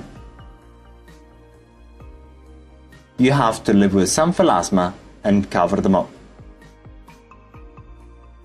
The misconception that you need to live with xanthelasma and the only way to alleviate the embarrassment of being affected by this condition is makeup is another non-truism This myth comes from a recommendation made by a doctor on the UK TV program Embarrassing Bodies. This doctor suggested the young patient was badly affected by xanthelasma that she would be better off avoiding treatment and just use makeup to cover the yellow patches as a long-term solution. Allegedly, this was because, according to the doctor, any treatment would have led to scarring. Fortunately, this is not true, as there are thousands of people worldwide who have been successfully treated without being scarred by the removal treatment. Illustration 62. Hiding by wearing a mask and put makeup on. Given all the treatments that are available nowadays, there is no need to live with your xanthelasma and battling every day to cover them up. Treatments that guarantee low risk of scarring and high likelihood of successful removal are available. Therefore, makeup can be used only while you are seeking the right treatment for you. Xanthelasma removal will cost thousands. This myth exists because xanthelasma is a condition that has long been neglected by the medical sector. After all, it is not a dangerous condition, and keeping xanthelasma will not affect your health as such. It is mainly a cosmetic condition. For almost any cosmetic condition, those who have the most knowledge on the topic are the cosmetic surgeons. As we all know, cosmetic doctors are not selling their services cheap. The demand for their services is almost always, and almost in any country, very high. Therefore, they quote high prices for relatively easy procedures. As an example, when this type of treatment was available for free in the UK, the main procedure advised for the patient was TCA treatment. This was sensible advice, since if properly carried out, peeling treatment for xanthelasma removal is the one that guarantees the lowest likelihood of scarring at the lowest possible cost.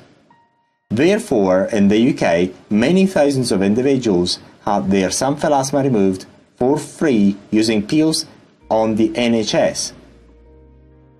However, once the problem was passed on to the private sector, the rules of the game changed, and the purpose of the private sector is to make the most amount of profits, making the least effort. As a result, many patients have been now quoted between £2,000 and £3,000 in the UK for xanthelasma removal. Similarly, in the United States, many patients get quoted in the region of $5,000 in order to remove their xanthelasma using lasers. Therefore, instead of opting for the least cost and the least risks, the option cosmetic clinics offer to their patients is not the one that offers the least risks and the least costs.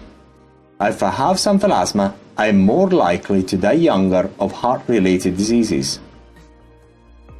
This myth is still very common. There are a number of articles on the internet associated xanthelasma with early signs of heart and cardiovascular diseases. Some of these articles even go on to state that the lifespan of those affected by xanthelasma is lower than those of the general population. This is allegedly because the processes that lead to the accumulation of fat deposits on the epidermis, Xanthomas, and the fat deposits within the arteries that cause strokes and heart attacks seem similar. We believe that if you have xanthelasma and your cholesterol levels are normal, you should not worry about heart disease. It is always a good idea to take on regular vigorous physical activities like jogging, cycling, swimming, etc., just in case. This is because to date we have not been able to find a research paper backing up these claims with tangible statistical data. Therefore, do not worry about heart attacks just keep healthy.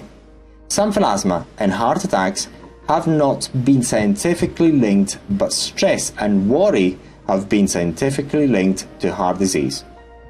On the other hand, should you be affected by xanthelasma and you have high cholesterol levels, you are better off changing your lifestyle and diet. By lowering your cholesterol levels, your xanthelasma may even disappear, and your chances of developing heart disease and stroke will inevitably lower. Why and how certain xanthelasma treatments do not leave scars? Xanthelasma is a cholesterol formation that builds up between the dermis and the epidermis. No matter how big or deep the xanthelasma, these lesions do not affect the dermis. Therefore, it is possible to treat xanthelasma and successfully remove them without leaving any scarring. Custom peels are the least expensive and the most convenient solution to treat and successfully remove xanthelasma without leaving any scarring. The two main precautions to be taken in order not to cause any scarring after any type of dermatological ablations are: the dermis has to be left unaffected by the treatment, no infection has to develop after the treatment. This is feasible thanks to modern medical equipment, which makes possible to ablate the skin tissue with a high degree of precision not previously possible with a manual scalpel. This high level of ablation precision allows the operator to leave the dermis intact. This is why laser, hyfrecator and other instruments are very effective when removing xanthelasma without generally leaving any scarring. Illustration 64. Deep xanthelasma laser ablation on the left eyelid. Healing by secondary intention. However, in some cases, it is advisable to try and remove the whole lesion within one session unless the xanthelasma are still shallow. If the xanthelasma have grown particularly deeply into the skin, it is not advisable to remove them within one session, even by using sophisticated medical equipment, because this will very likely cause scarring. Therefore, in case you are trying to remove a thick xanthelasma, it is not advisable to do it within one session, because the treatment could be too aggressive and damage can be caused to the dermis. The patient in the right picture inevitably developed a scar on the eyes because the excision was far too deep. This was done with the clear intention of removing the xanthelasma within one session. This was not advisable, and the patient should have undergone at least a couple of sessions instead. Illustration 65. Inevitably, the patient will develop a scar on the under eyelid area because the excision was far too deep. The first session should be used to get rid of the main bulk of the xanthelasma, followed by at least 6 weeks of healing. The 6 weeks of healing would have allowed the natural tissue regeneration necessary to treat the patient again and leaving the dermis intact and therefore leaving no scars. Pushing for xanthelasma removal within one session is common practice in private healthcare and cosmetic surgery. This is simply because the quotations provided are generally for complete xanthelasma removal, and the less number of treatments, the bigger the margins. Due to modern specialized equipment, the dermatologist has all the instrumentation required in order to remove the xanthelasma, leaving the dermis unaffected and therefore minimizing the risks of developing scars. However, when the xanthelasma are very thick, it is always advisable, as shown in the above picture, to undergo multiple sessions instead of rushing into removing the xanthelasma within one session. Illustration 66. xanthelasma gone without leaving any trace. When the dermatologist proceeds to remove xanthelasma, he will be able to selectively target the cholesterol deposits, leaving the dermis intact, provided that the xanthelasma is not too thick. As a consequence, unless subsequent important infections occur before healing, the likelihood of scarring is very low. The same level of precision is possible with specialized medical equipment, and now also possible using the customized XanthRemover. If you apply the XanthRemover as directed, it will target exclusively the superficial part of the skin and the xanthelasma, leaving the dermis intact. Additionally, when using the XanthRemover, the risks of infections are extremely low, as the XanthRemover does not cause any open wound. Consequently, the risks of scarring are even lower by using the XanthRemover than any other type of excision. Please note that, although the risks of scarring can be minimized, no treatments to remove xanthelasma can guarantee no scar formation after removal. Xanthelasma prevention. How to prevent xanthelasma from reappearing? The only way to prevent xanthelasma from reoccurring is by keeping your cholesterol levels low. This is done by eating less and eliminating meat consumption. Eating high proportion of fruits and vegetables. Exercising regularly. Keep your BMI as low as possible. Leading a stress-free life. No smoking. Leading a healthy lifestyle does considerably lower the chances of xanthelasma reappearing after removal. Unfortunately, it is not known why certain individuals experience xanthelasma recurrence despite conducting a healthy lifestyle and keeping their cholesterol low. In many cases, genetics play an important role in the formation of xanthelasma. Therefore, all you can do is maintain a healthy lifestyle. You should not get upset if they reoccur. It has been reported that applying garlic slices once a week decreases the likelihood of xanthelasma recurrence. Apparently, the area where the xanthelasma usually appears needs to be covered by a slice of garlic for 10 minutes. The slice must be cut in half so that the juice will be in direct contact with the skin around the eyes. The following day, the skin will redden and swell. Allegedly, this has prevented xanthelasma from recurring. Please note that there is no scientific evidence to corroborate the efficacy of this method. However, garlic is harmless and inexpensive, and hence worth a try. After all, if the xanthelasma reappear, all you can do is to have them treated again. And this is easy and inexpensive. Xanthelasma and recurrence. Xanthelasma can recur after removal. Therefore, when you are selecting the xanthelasma removal treatment, you should consider the possibility of recurrence, because this can happen even when the removal has been carried out appropriately. In fact, even if xanthelasma has been removed properly by using peels, lasers, electrofulguration, etc., they can reappear a few months after the cosmetic treatment.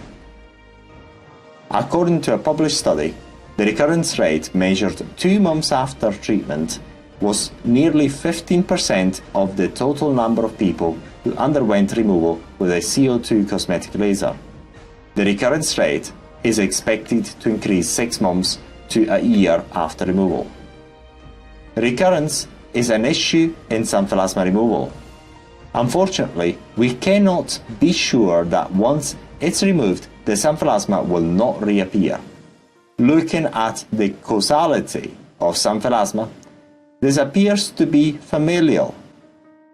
Also, xanthelasma, both periorbital and eruptive, mostly do not go away unless removed.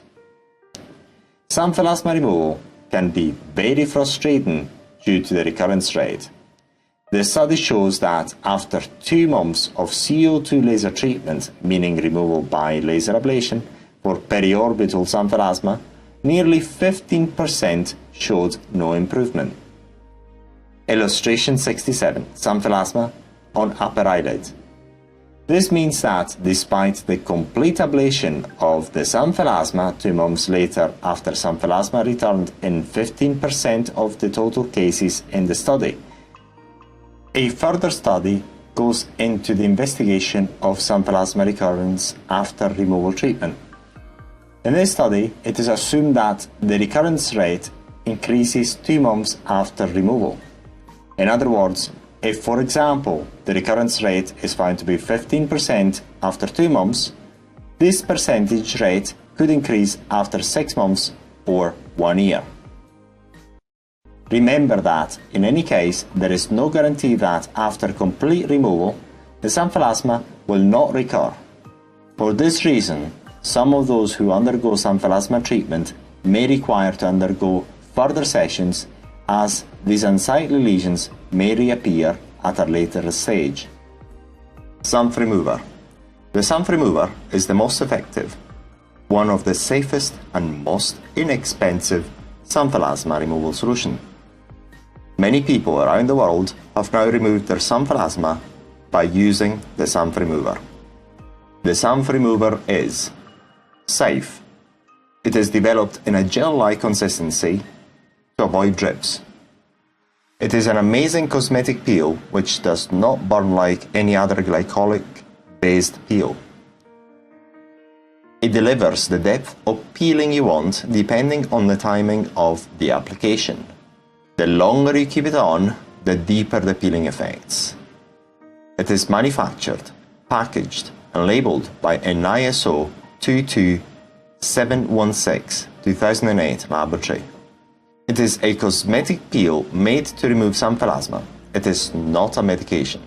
Safe thanks to the peel types we use in the XanthRemover, it is safe for home use. We do not use TCA. The only peel whose effects can be stopped by simply wiping it off and rinsing it with water may not be possible with alternative TCA peels available. Inexpensive, very unlikely to leave scars, easy to use, saves tons of time and money. It even removes thick Xanthelasma in 80% of the cases. Xanthelasma recurrence rate 20%. However, in this unlikely case, the XanthRemover can be reapplied onto the new Xanthelasma and removed again. What are the ingredients? The XanthRemover is based on different types of peelings depending on your type of Xanthelasma and skin type. The most common are based on glycolic acid and vitamin A and other natural ingredients that selectively help dissolve the fat present in the Xanthelasma. We are using 2 main ingredients. One is glycolic acid at a high percentage in the region of 70% to 95%, and the second is vitamin A at its highest allowable concentration. The XanthRemover is also a service. We can assist you online throughout the whole removal process until the Xanthelasma are gone. You can also opt for the money-back guarantee option. Why is the XanthRemover safer and better than any other peels for treating Xanthelasma? Generally, there are very low risks in applying specialized peels to achieve complete Xanthelasma removal. Peels are generally the preferred option for Xanthelasma removal. This is because they are inexpensive and proven not to cause scarring if used properly. The peels that you find online may have lower quality control behind them, especially because you usually get what you pay for. They lack the special additives that are required to make the treatment safe at home. What type of peels is right for your skin? What is the best peel concentration for your skin type? If you have any question, do you think other merchants will be able to help you with useful information about Xanthelasma removal if you are in need of it? Instead, we can help you throughout the complete removal process. Alternative cosmetic peels can easily cause dangerous drips during the application. Additionally, they do not have the same effectiveness in the treatment of Xanthelasma as the XanthRemover. The areas affected by xanthelasma are generally more delicate than other parts of your skin. Therefore, you want to make sure that the solution you are applying close to your eyes is of the highest quality and not too corrosive or damaging. This is one of the reasons why the XanthRemover is customized to accommodate your skin type in xanthelasma. The XanthRemover is better than any other treatment for xanthelasma because it is safe thanks to the peel types we use in the XanthRemover. It is safe for home use. We do not use any TCA. The XanthRemover has been developed to minimize the likelihood of contact with the eyes due to its gel-like thick consistency. This will minimize the risks of drips formation during its application. The ingredients selected are guaranteed to be of the highest quality to remove xanthelasma on one of the most delicate parts of your skin, your eyelids. If you have any question about your cosmetic treatment after purchasing the XanthRemover, we are here to help you with our advice. All you need to do is just email us your up-to-date pictures and we will answer your questions and we will advise you throughout the treatment. The XanthRemover formulation history.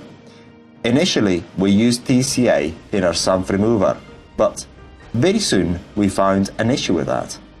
The problem is that 1 or 2 days after the XanthRemover was applied on the upper eyelids to remove the xanthelasma, severe swelling would develop. This was worrisome to most people, although the swelling would subside on its own within 5 days to a week at most. However, TCA is relatively difficult to control as it is best used with an appropriate neutralizer. Immediately, we noticed this problem and we started working towards a solution. We carried out some research. Unfortunately, we found a study published by a Japanese university. In that research paper, it was mentioned that a 90% glycolic acid solution was used to successfully remove xanthelasma with an extremely high success rate. So we have asked one of our labs to make a glycolic acid based gel with a high percentage of glycolic acid in the region of 70 to 95%. In the early stages of the glycolic acid based gel, we found that it was an effective solution, but still, the glycolic acid was not as effective as TCA. So we needed another ingredient to make this product better, and vitamin A is the ingredient which we were looking for. We did further research on vitamin A and we found that vitamin A is allowed in cosmetic products within a certain percentage. So we are using nowadays vitamin A and glycolic acid in the XanthRemover. So basically, we are using two main ingredients. One is glycolic acid with a high percentage in the region of 70% to 95%, and the second one is vitamin A with its highest allowable concentration. Other ingredients: water, C13, C14 isoparaffin, laureth, sodium hydroxide, propylene glycol, capric triglyceride, retinol, vitamin A in the new glycolic acid-based XanthRemover.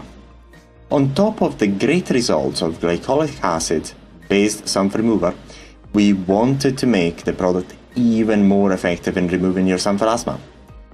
We wanted to make it in such a way that it is effective in removing any type of xanthelasma and at the same time make our system very efficient in order to pass the cost cuts to you, our customers. The new XanthRemover with vitamin A is a standard product now that works on all types of xanthelasma and skin types. So, How does vitamin A help us achieve this?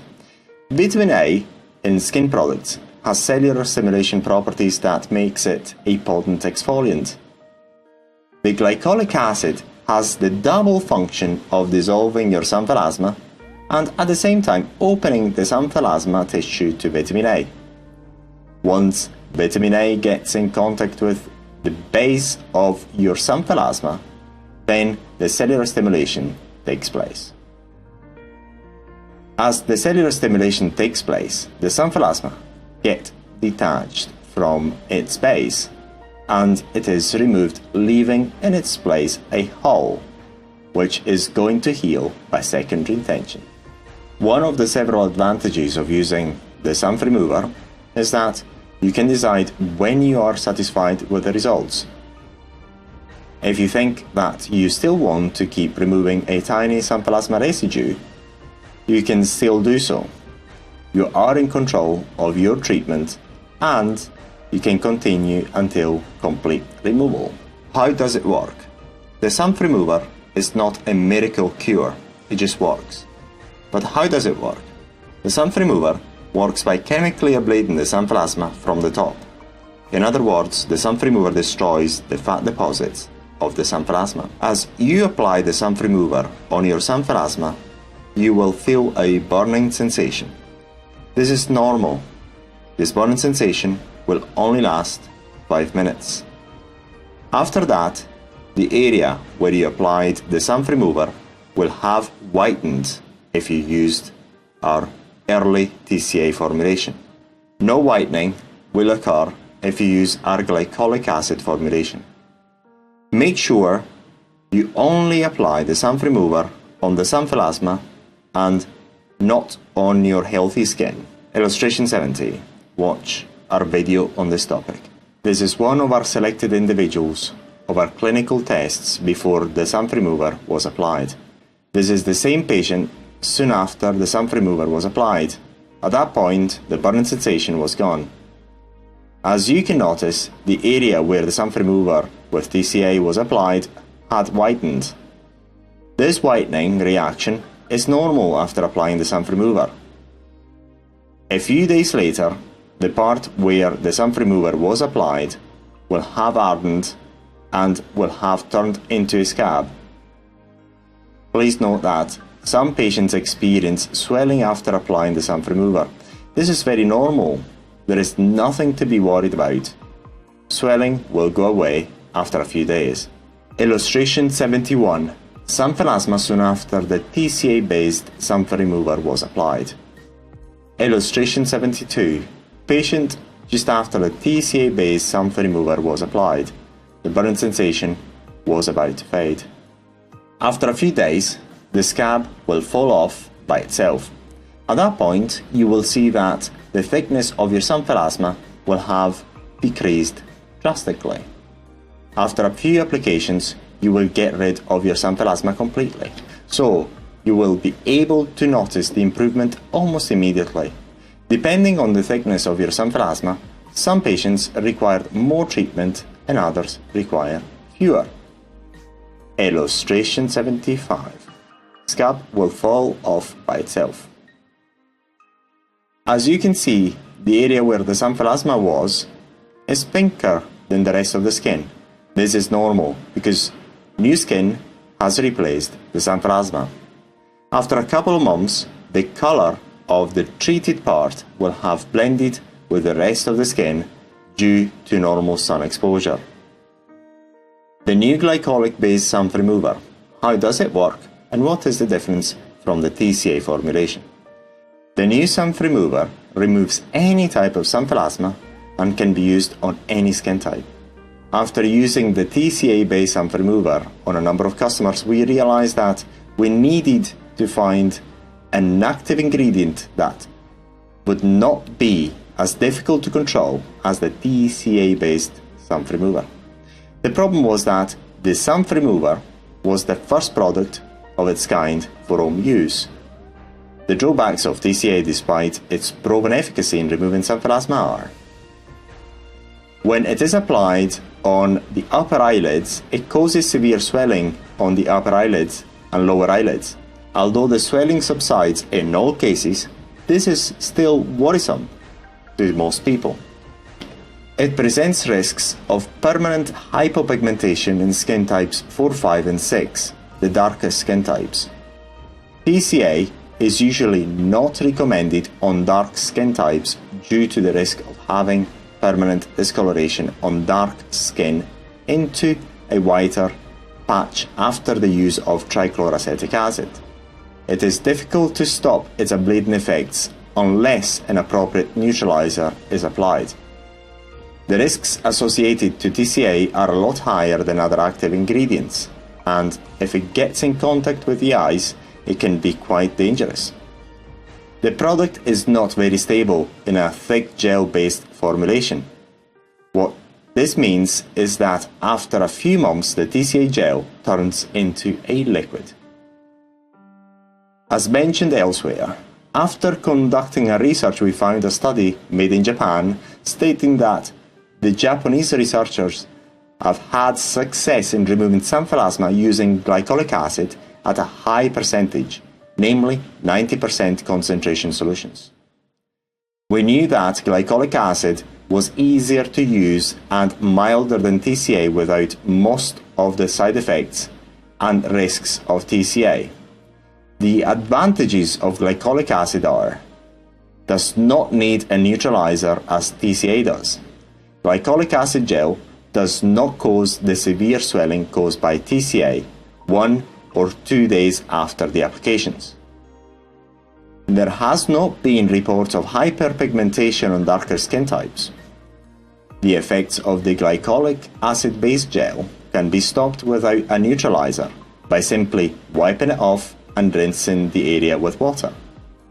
The depth of penetration of the gel into the skin can be regulated by changing the timing of the application. The longer you keep the gel on, the deeper the effects on the xanthelasma and the skin. It is not as dangerous to the eyes as TCA if it gets in contact with the eyeballs. Case study on how to apply the glycolic acid-based XanthRemover. Illustration 75. Watch our video on this topic. The XanthRemover is a specialized cosmetic peel and customized to remove your xanthelasma. The XanthRemover is very easy to apply. Please note that the following does not apply to TCA, and we have stopped using it in the XanthRemover. The effects of TCA are generally more difficult to control than the types of peel used in the XanthRemover. What are the effects produced by a particularly mild formulation on these benign lesions? The xanthelasma on this customer was not particularly thick, and therefore there is no need for the formulation to contain any TCA. The xanthelasma underneath the left eye is evident. However, there is also a little formation of fat appearing on the lower part of the lower eyelid.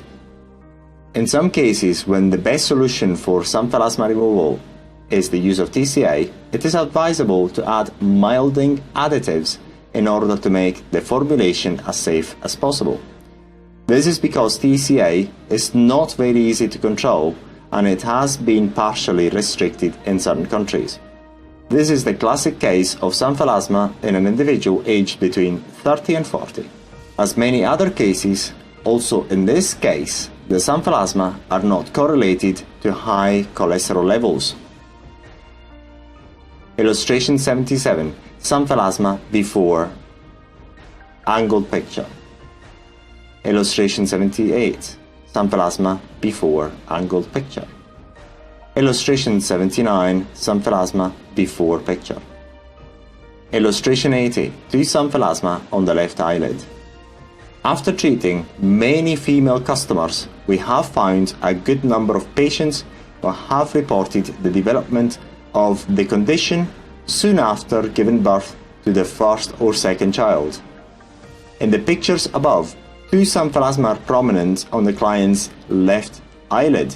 The typical xanthelasma on the upper eyelid close to the corner of the eye, and another on the lower eyelid also close to the corner of the eye. Illustration 81. XanthRemover blob applied on the xanthelasma. Illustration 82, very small xanthelasma on the lower corner of the right eye. There are two main ingredients, one is glycolic acid and the second one is vitamin A. The client applied a blob on every xanthelasma as shown in the right side picture. It is important to apply a small blob and leave it on the lesion for a period of time. Illustration 83, XanthRemover applied on the xanthelasma. Depending on the xanthelasma, type of formulation and skin type, we instruct the customer to keep the blob for a length of time varying from 30 minutes to complete absorption, which is 1 hour. The longer the gel is kept on the lesion, the stronger the peeling effects. Please note that TCA solutions bought from other sources do require the use of neutralizers a certain length of time after the application. Illustration 84, XanthRemover applied on the xanthelasma. It is also very important not to stand upright when applying the blob. This is because gravity will have the blob to slip down to places where it should not go. Therefore, we recommend to lie down at all times while you have your XanthRemover blob on. In some cases, depending on where the xanthelasma are located, lie down may not be the best option. Remember, as a general rule, that gravity has to point towards the xanthelasma so that the blob will be naturally kept in place and not slip elsewhere. Highly recommend having someone else to apply the XanthRemover blob for you. If you have xanthelasma on the upper eyelids, it is important to keep your eyes shut over the length of the entire application. This is because if you accidentally open your eyelids, the blob could spread to other areas where it should not go. Once again, it is important that you're not alone while you have the small blob on, because the other person can supervise the cosmetic treatment and monitor whether the blob is still where it should be on the xanthelasma. The other person will therefore help you by monitoring the gel and keep a clean cotton cloth at hand and make sure that the gel does not slip anywhere else. In case the gel escapes, the other person can wipe it off immediately. Also, given that most likely you need to keep your eyes shut during the peeling with the XanthRemover, the other person can help you in case you need anything, like bringing you water or whatever else you need. Moreover, the other person can reduce the length of the cosmetic peel period and wipe the gel off at the right time, as stated in the instructions. Illustration 85, xanthelasma as the XanthRemover had just been wiped off. We requested this client to deliberately wipe off the gel after a predetermined length of time. This was to stop the peeling effect. In the above picture, you can see the customer soon after the XanthRemover had been wiped off and the peeling effect deliberately stopped. This was possible because the formulation was not TCA based. Illustration 86. Xanthelasma 3 hours after the ablation using the XanthRemover. This is the picture of the xanthelasma in which the XanthRemover formulation was wiped off after 3 hours. It is clearly possible to note that the area where the XanthRemover was previously applied had started reddening. This is a very normal reaction. However, the patient never experienced any swelling because the formulation we used was not TCA based. Normally, the use of any TCA based formulation causes also swelling of the area treated, not possible to note with the use of this particular formulation. Illustration 87. Xanthelasma 1 day after the use of the XanthRemover. Xanthelasma 1 day after the use of the XanthRemover. 1 day later, the area where the XanthRemover formulation was applied showed further reddening. However, no swelling. When using TCA-based formulation, the swelling starts to appear the following day after the application and lasts up to 1 week at most. Illustration 88. 3 days after using the XanthRemover. 3 days after using the XanthRemover. Only 3 days after the application of the XanthRemover, the reddening had started to disappear and the area started to heal. Illustration 89. Xanthelasma 3 weeks after the ablation using the XanthRemover. Xanthelasma 3 weeks after the ablation using the XanthRemover. 3 weeks after the application, all xanthelasma disappeared with the exception of the left lower eyelid. That is still visible with some traces of the previous lesion. Illustration 90. Xanthelasma 3 weeks after using the XanthRemover. In the above picture, it is easy to note how the previous xanthelasma on the left upper eyelid had disappeared. Of course, it is possible to note that the area where the xanthelasma was located could be mistaken for a scar. However, this is the new skin that had regrown, which has not been pigmented by the sun exposure as yet. In this picture, it is possible to understand how a single application may not be sufficient to eliminate the xanthelasma completely. Illustration 91. Xanthelasma removal after a total of 4 applications. The xanthelasma was removed, leaving no trace. After xanthelasma removal, what happens after the xanthelasma is gone? As it is well established now, properly formulated peels to suit each specific skin type and xanthelasma do not cause any scarring.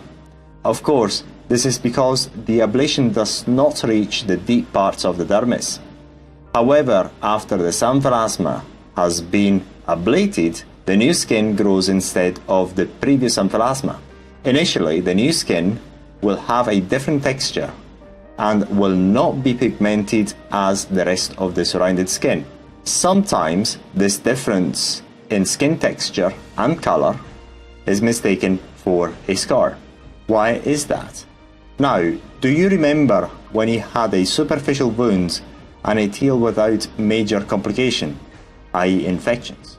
As it may have happened to you in the past, after a superficial wound healed and the scab fell off, the new skin looked very different from the rest.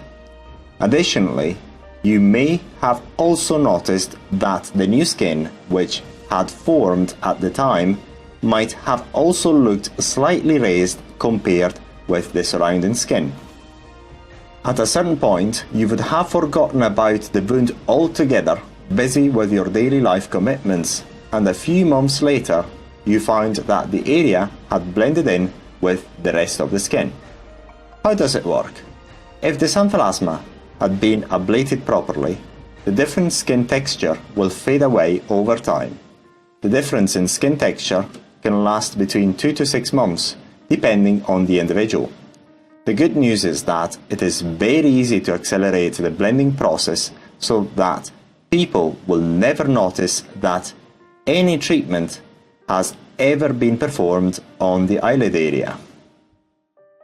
The best solution is the use of mild peels followed by a lotion containing growth factors to accelerate the natural skin regeneration process. It is very important to select the right peel for the skin type on the eyelid area. Illustration 92. Watch the related video. Of course, the type of peel to be used in order to accelerate the blending process is very different from the one used for the ablation of the xanthelasma for its removal. Moreover, the eyelid area is more sensitive than the rest of the face, hence the peel should be milder than any other peels used for skin rejuvenation. It is well known that the function of beauty cosmetic peels is to mildly ablate the epidermis and stimulate the fibroblasts. In this way, the natural regeneration kicks in. However, if regrowth is to be accelerated, a hydrating cream with growth factors should be used soon after the old skin had been peeled off. It is normally suggested to use hydrating cream because the immediate after effect of cosmetic peels are often dry skin. Also, sun protection should be worn during the skin regeneration period.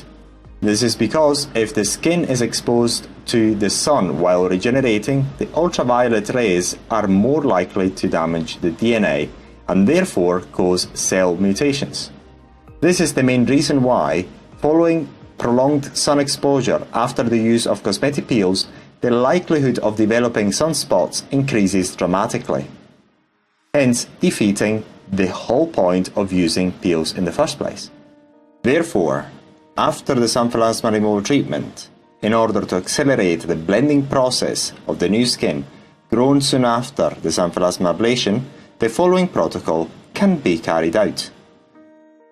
Apply the appropriate peel on the whole face. It is important that the patient starts applying the custom peel starting from the eyelid area and spread it over the rest of the face. After the old skin has completely peeled off, apply sunscreen twice a day, once in the morning and once after lunchtime. The application in the morning will protect the skin from occasional sun exposure throughout the morning. The application soon after lunchtime, roughly at 1 p.m., will protect the skin from occasional sun exposure throughout the afternoon up to the evening. Apply a hydrating cream containing growth factor. The growth factor will stimulate and catalyze the natural regeneration process of the skin. This booster can be applied once in the evening so that the cell regeneration will occur during the night once sun exposure is not possible, therefore minimizing the risks of sun damage. Xanthlasma removed in Singapore. Our Xanthlasma removal service has a worldwide reach. We removed Xanthlasma the world over. This is a customer from Singapore. Illustration 95 and 96, Xanthlasma before the XanthRemover.